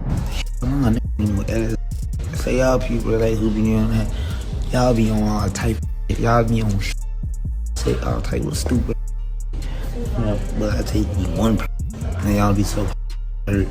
Y'all wanna like it anyway. Yeah. Everybody else would be coming like on that timing, but they ain't got no motion. They broke, they hurt, they something, or they trying to come into life some kind of way and trying to like look for any type of yeah, I could come in that way. Oh, I think you need help. Oh, look, bro, try to like, and then I don't think. The public reaction was largely negative, with many expressing disappointment that he appeared to have broken his sobriety while on a live stream with 200,000 live viewers. You need to remember, millions of these fans waited for Kodak day by day to be released from the rehab program just for him to throw it all away. Shortly afterward, Kodak even attempted to enter the live streaming space himself, trying to capitalize the growing interest in streaming and trying to recapture all of his fans, but his first stream ended very quickly after he was seen jumping on his kitchen counters, acting very odd. This got the singing. What you want a Mac? Got some singing. Got the singing. Hey, bitches, boy. Got some singing. Boy, want raise you on your back. Yeah, stuck on the Mac. Hey, stuck on the Mac. Then a bed rest, there's a long nap, because she took it out today and you can't do it back. You can't help. With the behavior continuing to escalate and more fans disconnecting from Kodak and his music, he would later go on live stating that he's just waiting to pass away. Everybody getting while we waiting at other people too, right? Other people, they don't know how to let time do its thing. Everybody like let time do it, bro. Time is the best, what you call it, whether it's gonna heal or whatever it's gonna like, you know, let time do it. You gotta be patient. Love is patient. Love is kind. You know, like I'm saying, it makes absolutely zero sense, no sense at all. To try to approach the situation with any type of aggression. The whole world on. Everybody on. Your man on. Your on. Everybody getting. While we waiting, while we just down here waiting on when. What's upsetting is Kodak was actually quoting a viral tweet that read, "Every time I see Kodak, I get so sad. That man has like 4 baby moms, and not one of you greedy women care about him for real, because why are y'all not helping him? You're probably sitting around waiting for him to pass." Meaning Kodak likely read that tweet, then went on IG Live. Additional tweets then soon followed, including, "Every day I see a new video of Kodak strung out, not even acting like a human. Is somebody gonna help him?" As well as, "Anyone else afraid if Kodak doesn't get the help, we're gonna end up losing him. Things are very bad," which ended up gaining a lot of traction after footage of Kodak eating chicken in the middle of the road went viral online. The wrong thing. Take a seat next to him. Take a seat next to him. Enjoy that food. Enjoy that. Take a seat next to him, brother.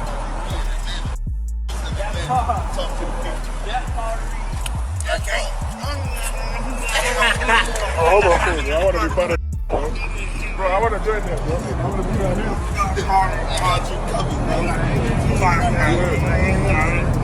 here. Once again, with millions of people now concerned for Kodak, he would then hop on IG Live revealing why he's been feeling upset, stating that he has never truly experienced real love. I know girl treated you right. Never, bro. I never had a bit of love. I never experienced love before. I never experienced it. I never experienced it, bro. I never experienced it, bro. I never did, bro. I never did, bro. I never experienced love, bro. I never did, bro. I never had it. I never had it, bro. I never had it, bro. I never had it. This would end up getting the attention of Kanye West, who would react to Kodak. Kanye would speak publicly about wanting to help him and even encouraged others in the industry to come out to Florida and give Kodak the support that he desperately needs. Like the video if you agree with Kanye. Okay, so I thought Kodak was in Miami. I see he's in Atlanta. So I'm gonna flight down to Atlanta right now and do something. So anybody that's already down in Atlanta that knows him and knows anything about him, I know I said rappers and all that, but right now I need y'all, man, to like really go and do something. Like we can't. I know y'all think I'm crashing out. Y'all, you see me talking, I'm expressing myself. And look, man, please don't. I know I said a lot, and just let me go down there and go help this man out. Later on that night, Kodak would then appear on another live stream, but this time pacing around his bedroom, reportedly claiming that he was Drake's favorite rapper, which he definitely could be. However, this is more of a point that his own best friends would rather sit and laugh while filming him pacing around his room rather than trying to sit him down and give him the help that he needs. I'm Drake's favorite rapper. Who? I'm his favorite rapper. You Drake favorite rapper? Yeah. Nah. He always say that, even his people always say that. They always say that. Even when he, you know what I mean? Even when he ain't around, so shit like, oh, no, it's for real, bro. Mind you, that is in Kodak's own home. He should not have ever been filmed doing this in his own house, but this pattern would continue for the next few months, eventually even drawing the attention of Boonk, who would reach out publicly offering his support. But right now, man, we worried about you. You don't look too healthy. In front of outside looking in, it's obvious that you're and I don't believe for 1 second you just doing for your own enjoyment. Nah, you trying to find something to fill up that void that's within your chest. See, I've been where you at right now, but by the grace of God, I'm clean. Them strongholds have been pulled down. Them chains are broken. So I'm qualified to talk about this. You got to make a decision, bro. You got too many people looking up to you, and from one father to another, gotta set the right example for your son. This coming from somebody who genuinely cares. So if you come across this video, you want to sit at the table, break bread, man, holla at me. But then only 1 week later, Kodak would be involved in an interaction with a fan at a local football game, where the fan would tell Kodak they love it when he is clean. Kodak responded very aggressively to the fan while on IG Live. Say I love when Kodak's sober. Change sober. I love sober. That nigga's going for two. I know it's sober. For what? For what? Look at all this money. Look at all this cash. Sober for what? Too young sober. Young sober. That same weekend, Kodak would then appear at a Baltimore Ravens game, making everyone in attendance very worried. A tweet circulated stating, NFL fans are worried for rapper Kodak Black's health as he appeared off while showing love to star quarterback Lamar Jackson and the Ravens. Hey Kodak, what you gotta say about the Ravens, big G? I love the Ravens. How long? Hey, what about that boy LJ, man? What you gotta tell the flock about that boy LJ, man? Yeah! Yeah! Hey, that boy Yak in the city? Yeah, Yak in the city? I live out here. How long? Yeah, Yak in the city? Baltimore, let them know. This marked a breaking point for many in the rap industry, resulting in Wallow and Gilly speaking with Kodak, offering guidance and reminding him of his responsibilities. Reading quote, Wallow and Gilly give life advice to Kodak Black, saying don't ever doubt yourself, you got them babies counting on you. Don't ever doubt yourself, you got them babies counting on you. There's gonna be times where you're gonna doubt yourself, you're gonna be in pain, but them babies counting on you, you gotta be here. And I'm telling you that because a lot of people get around you and they see your success and they say, oh man, a lot of people need you, and they yes man you. I ain't here to yes man you. You know me, every time we connect with you know I got love for you. Not because I need you, I got love for you because you're a young cat and I was young, Gil was young. Live. And I'm telling you that because you see that love that lady get, you see how you light up when I talk about your babies? Live. These people wanna laugh, they wanna joke, they wanna criticize. They don't know your pain, I don't know your pain. But I know one thing, them babies counting on you. Public records indicate Kodak has 5 children and serves as the primary financial provider for his own personal family. He can't afford to keep going down the road that he's currently on because the following day later, Kodak would attend an event at the White House where footage circulated showing him being very odd, drawing a widespread attention online because it's at the White House. So like imagine a world if all of us was just one color. If all of us was just blue or green. Oh, if everybody was smart, you gotta have some dumb people. Oh, what if everybody was rich? Who gonna take the trash out? With this going viral online being one of the biggest events of his entire career, he would then have to go on to make a public apology during an interview, as this seemed to be the final straw for many Kodak Black fans. I'm honestly, I'm sorry to everybody. I'm sorry to the people who I heard it. I'm sorry if you don't understand me. I'm sorry if you just don't like me. I'm sorry, and I'm sorry, and I'm sorry to everybody that I wronged, and I'm so sorry to all the times I made my mom cry, and I'm sorry to all the girls whose heart I broke. I'm sorry to Young Miami, I'm saying, for kind of disrespecting her and stuff like that. She accepted my apology. She did? Even later on that night, he would finally address Kanye West directly, stating, quote, Kanye is a real one. You want to know why? Kanye is the only guy who still likes Diddy. I'm pretty sure the feds are going to seize all that boy's accounts. Kanye just did some real stuff, and you know what? I'm going to do a collab with you so we can get some money. Yeah. Kanye a real one.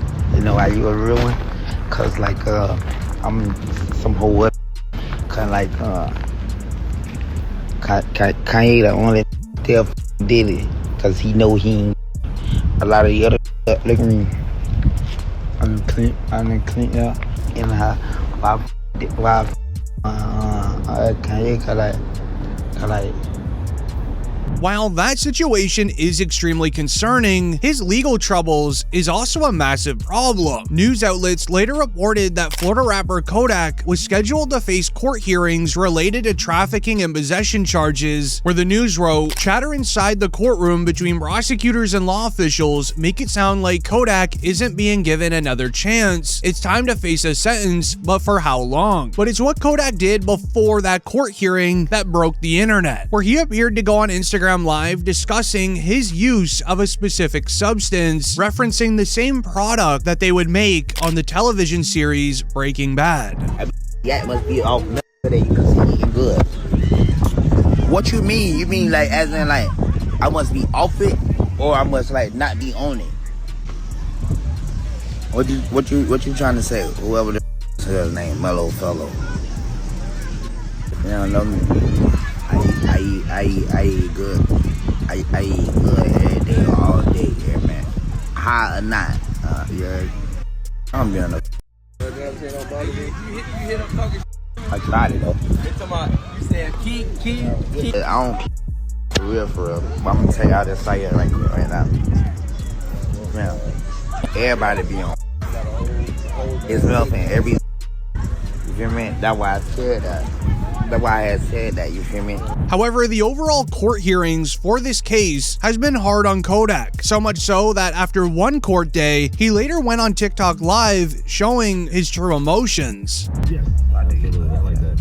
All right, DP, thank you, brother. Yeah, you was supposed to. Next, I want to play some Drew Hill. I got Camber, I got Anita Baker, all on the way. My name is Juby Rodriguez. I'm in for Shelby Russian today. Hot 105.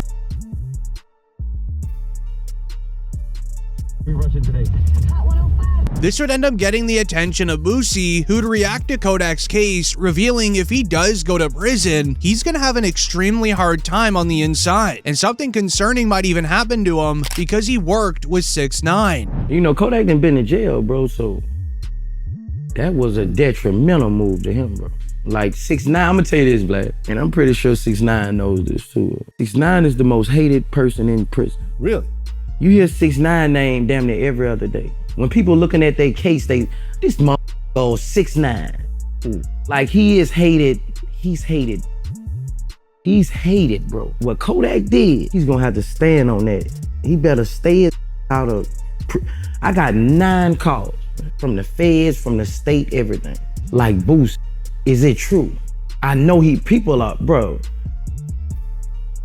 they gonna get on Kodak for that, bro. If he ever... The case carries a lot of weight on Kodak because he was arrested on these exact charges only a few years earlier in a separate incident. This now makes Kodak a repeat offender, meaning he likely won't get lucky again and go to rehab. He'll end up going to prison to serve time. But comment down below if you think Kodak needs prison or rehab, and like the video if you still support him. Curious how many of you do. Meanwhile, Pooh Shiesty just broke his probation agreement and is now back behind bars.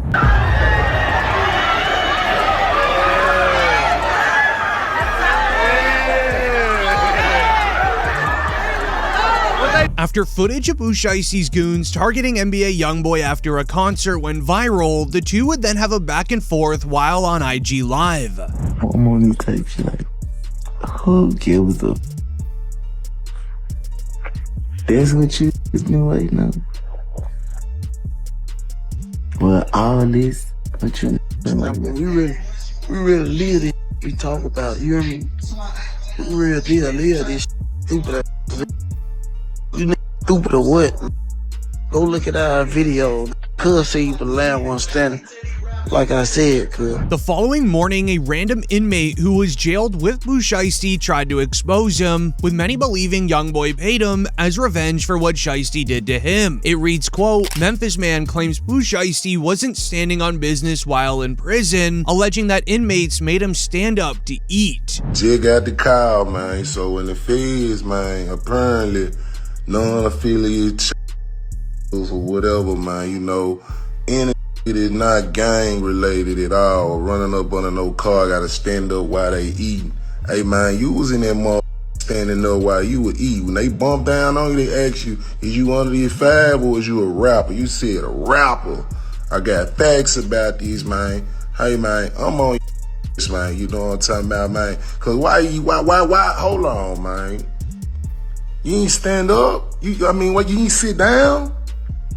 When it was time to stand on business? So you let basically you, man, made you stand up and eat your food. I thought you supposed to sit down and eat. Man, you got the internet food, man. And in jail, man. With Shiesty being exposed about how his jail life was, the same Memphis OG just days later took back his words about Shiesty. Man, I just found out, man, you know, hey man, I was off the medication, man. I'm so up, bro. I'm just institutionalized. I'm a convict. I didn't even know this little cousin the whole time. Los. Damn, Lo, why you ain't tell me Pooh Shiesty was our little cousin, bro? Damn, Pooh. We got the same line, man. My name Williams too, man. G. Williams, man. You know what I'm saying? Jadero Williams, man. Hey, man, we got the same last name, man. Damn, Pooh, man. Damn, nephew. Could call me, man. I'm on the medication, man. You know, I'm off the meds, man. You know what I'm talking about, man. The bitch supposed had one that got my medication, man. You know, bitch run out, man. Didn't bring my meds when she supposed went to got my food, man. You know, long story short, man, I got my medicine now, man. Goddamn, tap in with me, man. However, some believe Shiesty may have sent goons to get him to stop talking bad about him, just like he did to NBA YoungBoy. However, Shiesty would then call inmates that he was close with while in prison to clear up any rumor of him snitching. You know all them pictures. You know all them. You one of the real ones. You was in there living it. Stump that kid. I can't explain. You know, I ain't doing no interviews, no nothing. I ain't talking about this shit. I don't want to, you know. This shit just happened. Living it, man. Yeah, most definitely. Get to do that. I stamped it. Come on, man. Hey, man, how much time you got, man? Man, you know, I'm here for a minute. All right, then. Say that then, man. Say that then. That was on. 32 what? 32 years strong. 32 years strong, living it. This would end up going viral online, raising the question of why didn't YoungBoy just get Shiesty himself? Even DJ Academics revealed on livestream, YoungBoy's the only rapper to sell at arenas while making $70 million, but he'll still deal with you in the street. He's probably the only rapper that gets to the level of, yo, he's doing an arena. He just came off a $75 million tour. It grossed $75 million. Yet we still believe that he's toting like ready to. Usually it's one or the other. If we really think that you're the crash out, you're not going on tour to do an arena. We usually think you're who goes to, like, you know, you get 1 or 2 shows because you're really living like that. He's the only person that I think maintained the image that he might today, but he's selling out a stadium tomorrow. Which resulted in the truth being revealed, and let me explain. When NBA YoungBoy got released from prison, a rapper in the industry paid $10,000 to start a snitching campaign against NBA YoungBoy. Beginning with the news of, Famous Richard says NBA YoungBoy is working with the feds. From an Instagram post reading, YoungBoy's telling, this the 3rd time getting released from the feds within 4 years on all new charges. On King David, you can't do 10 months of a 23-month sentence. My first offer was 5 years for a firearm that the police put on me, but YoungBoy's definitely police. He's probably the reason Smirk locked up too. Where fans would show this clip at NBA YoungBoy walking around in an empty prison block. That is. Attached to the video was a viral comment reading, honestly, I kinda believe it too. The timing, the energy, the way things all played out, it's looking a little too convenient. It wouldn't be the first time someone played both sides in this game. You never really know who's working with who, you gotta watch everything. Even when NBA YoungBoy was sentenced to prison, it wasn't regular. When arriving to court, a crazy YoungBoy fan even hacked into the courtroom Zoom call and was yelling free YoungBoy. Free YB, man. Free YB. Everyone needs to stay muted. Okay. Free YB. All right. Mr. Golden's case has already been called. He's done with court today. For those of you interested, everyone keep yourselves muted. Free YB. Free YB. Free YB. Making some fans believe that his laid-back court environment was because of him potentially working with police, just like Famous Richard said. So when Shiesty got released from jail and immediately started dissing NBA YoungBoy, some believe YoungBoy attempted to do the same thing to him. Because what you didn't know is the moment Shiesty got released from prison, he was featured on a live stream with Ben. They FaceTimed streamer Akai, who openly said that he's Team YoungBoy right in front of Shiesty. Don't apologize to me. Man, Rikai, hey, look, man, you gotta, man, just rep anything, man. Just say you something, and then you good. I'm 4K Trey. Who? Rikai, what the man? You said what? You could ain't good for him, cuz ain't no. I'm finna you right back. Where Shiesty would make it very clear what side he's on, but comment down below what side you are. This was very important to Shiesty to do because of what Lil Zay said, calling out fake rappers who were all siding with YoungBoy just because Durk was in jail. A tweet read, Lil Zay Ozama speaks on why it's no surprise the industry is switching up on Lil Durk for NBA YoungBoy. Nah, for real though, I don't see why this was surprising or new to y'all. Everybody jumping ship because this how the industry is. nobody in the industry is gonna stick around you when you at your lowest. If they can't get clout, notoriety, money, fame, features, videos, something that they could benefit from off you, they're gonna jump ship. I don't see why it's surprising that everybody is on YB in the industry. That's how it go. They only gonna f*** you when it's beneficial to them. None of these ain't grow up with Durk. None of these ain't friends or real homies with Durk for real, for real.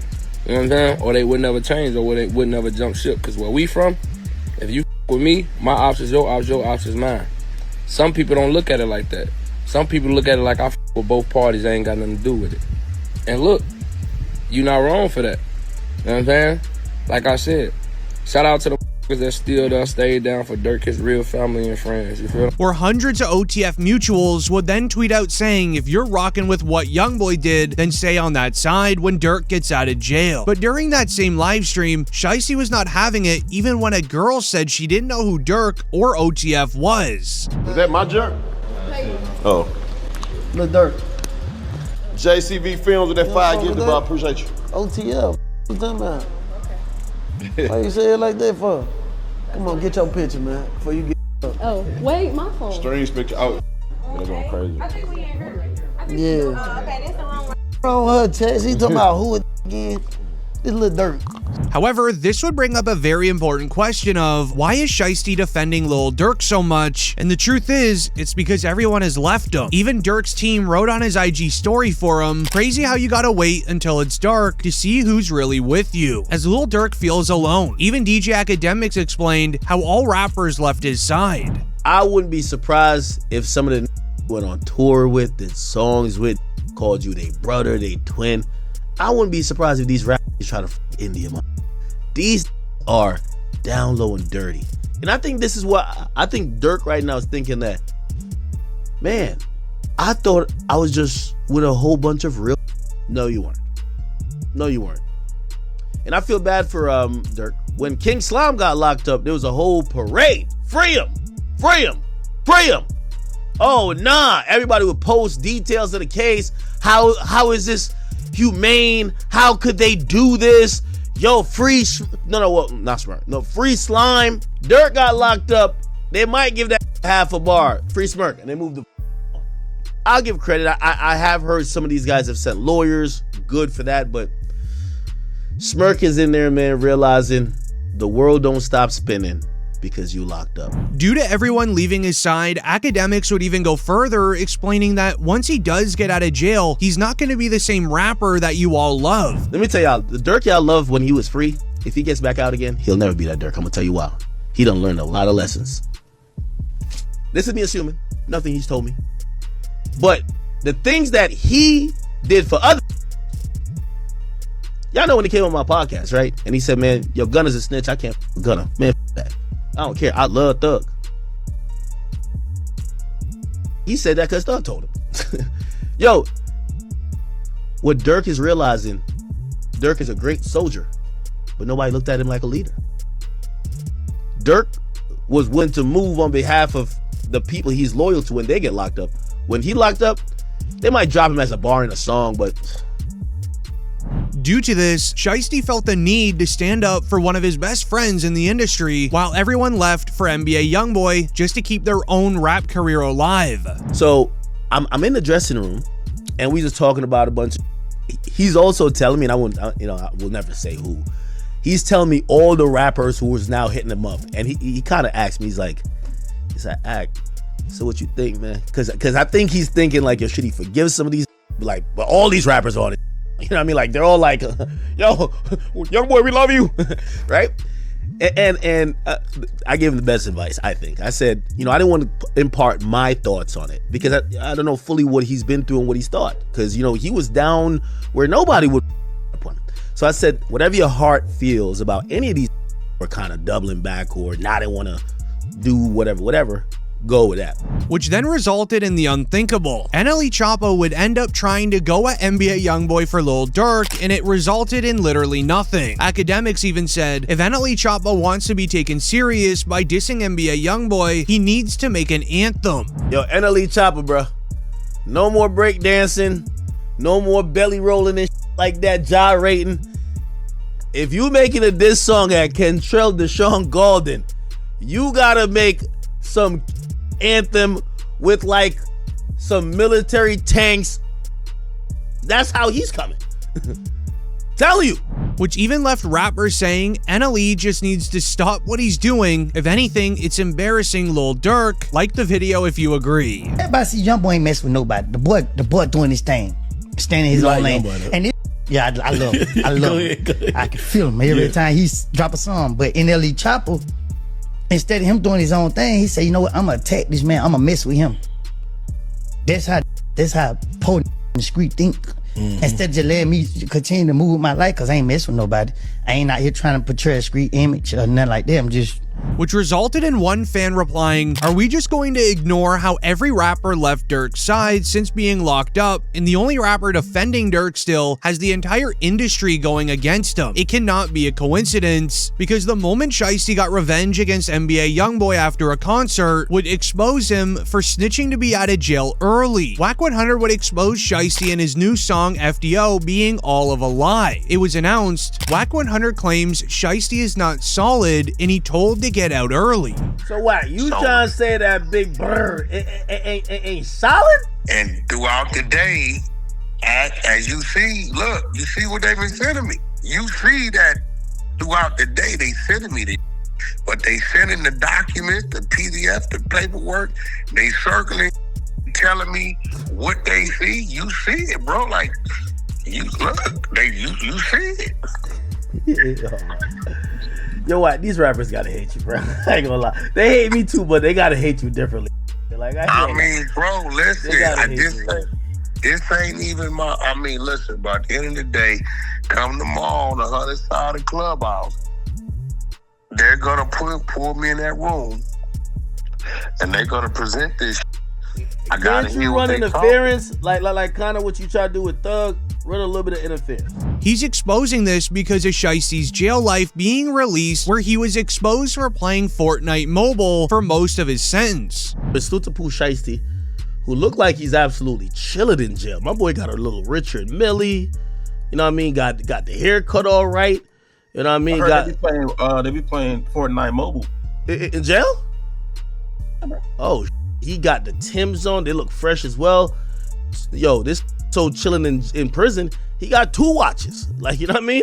Like, 2 watches, not even 1. While some believe Shiesty could have snitched to get out early, others believe this is what happens when you go at rap's newest golden boy while trying to defend Lil Durk still. Comment down below what you think, because even Big 30 reacted to his best friend allegedly snitching. My mama, if you see some paperwork, my mama, I do whatever y'all tell me to do, cause my eyebrows, mustache, hair, I throw my chains in the river and jump in and if Shiesty snitch.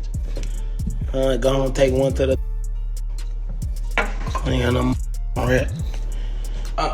However, 6ix9ine, Chef G, Lil G, and Diddy are in jail as well, but comment down below anyone that I might have missed.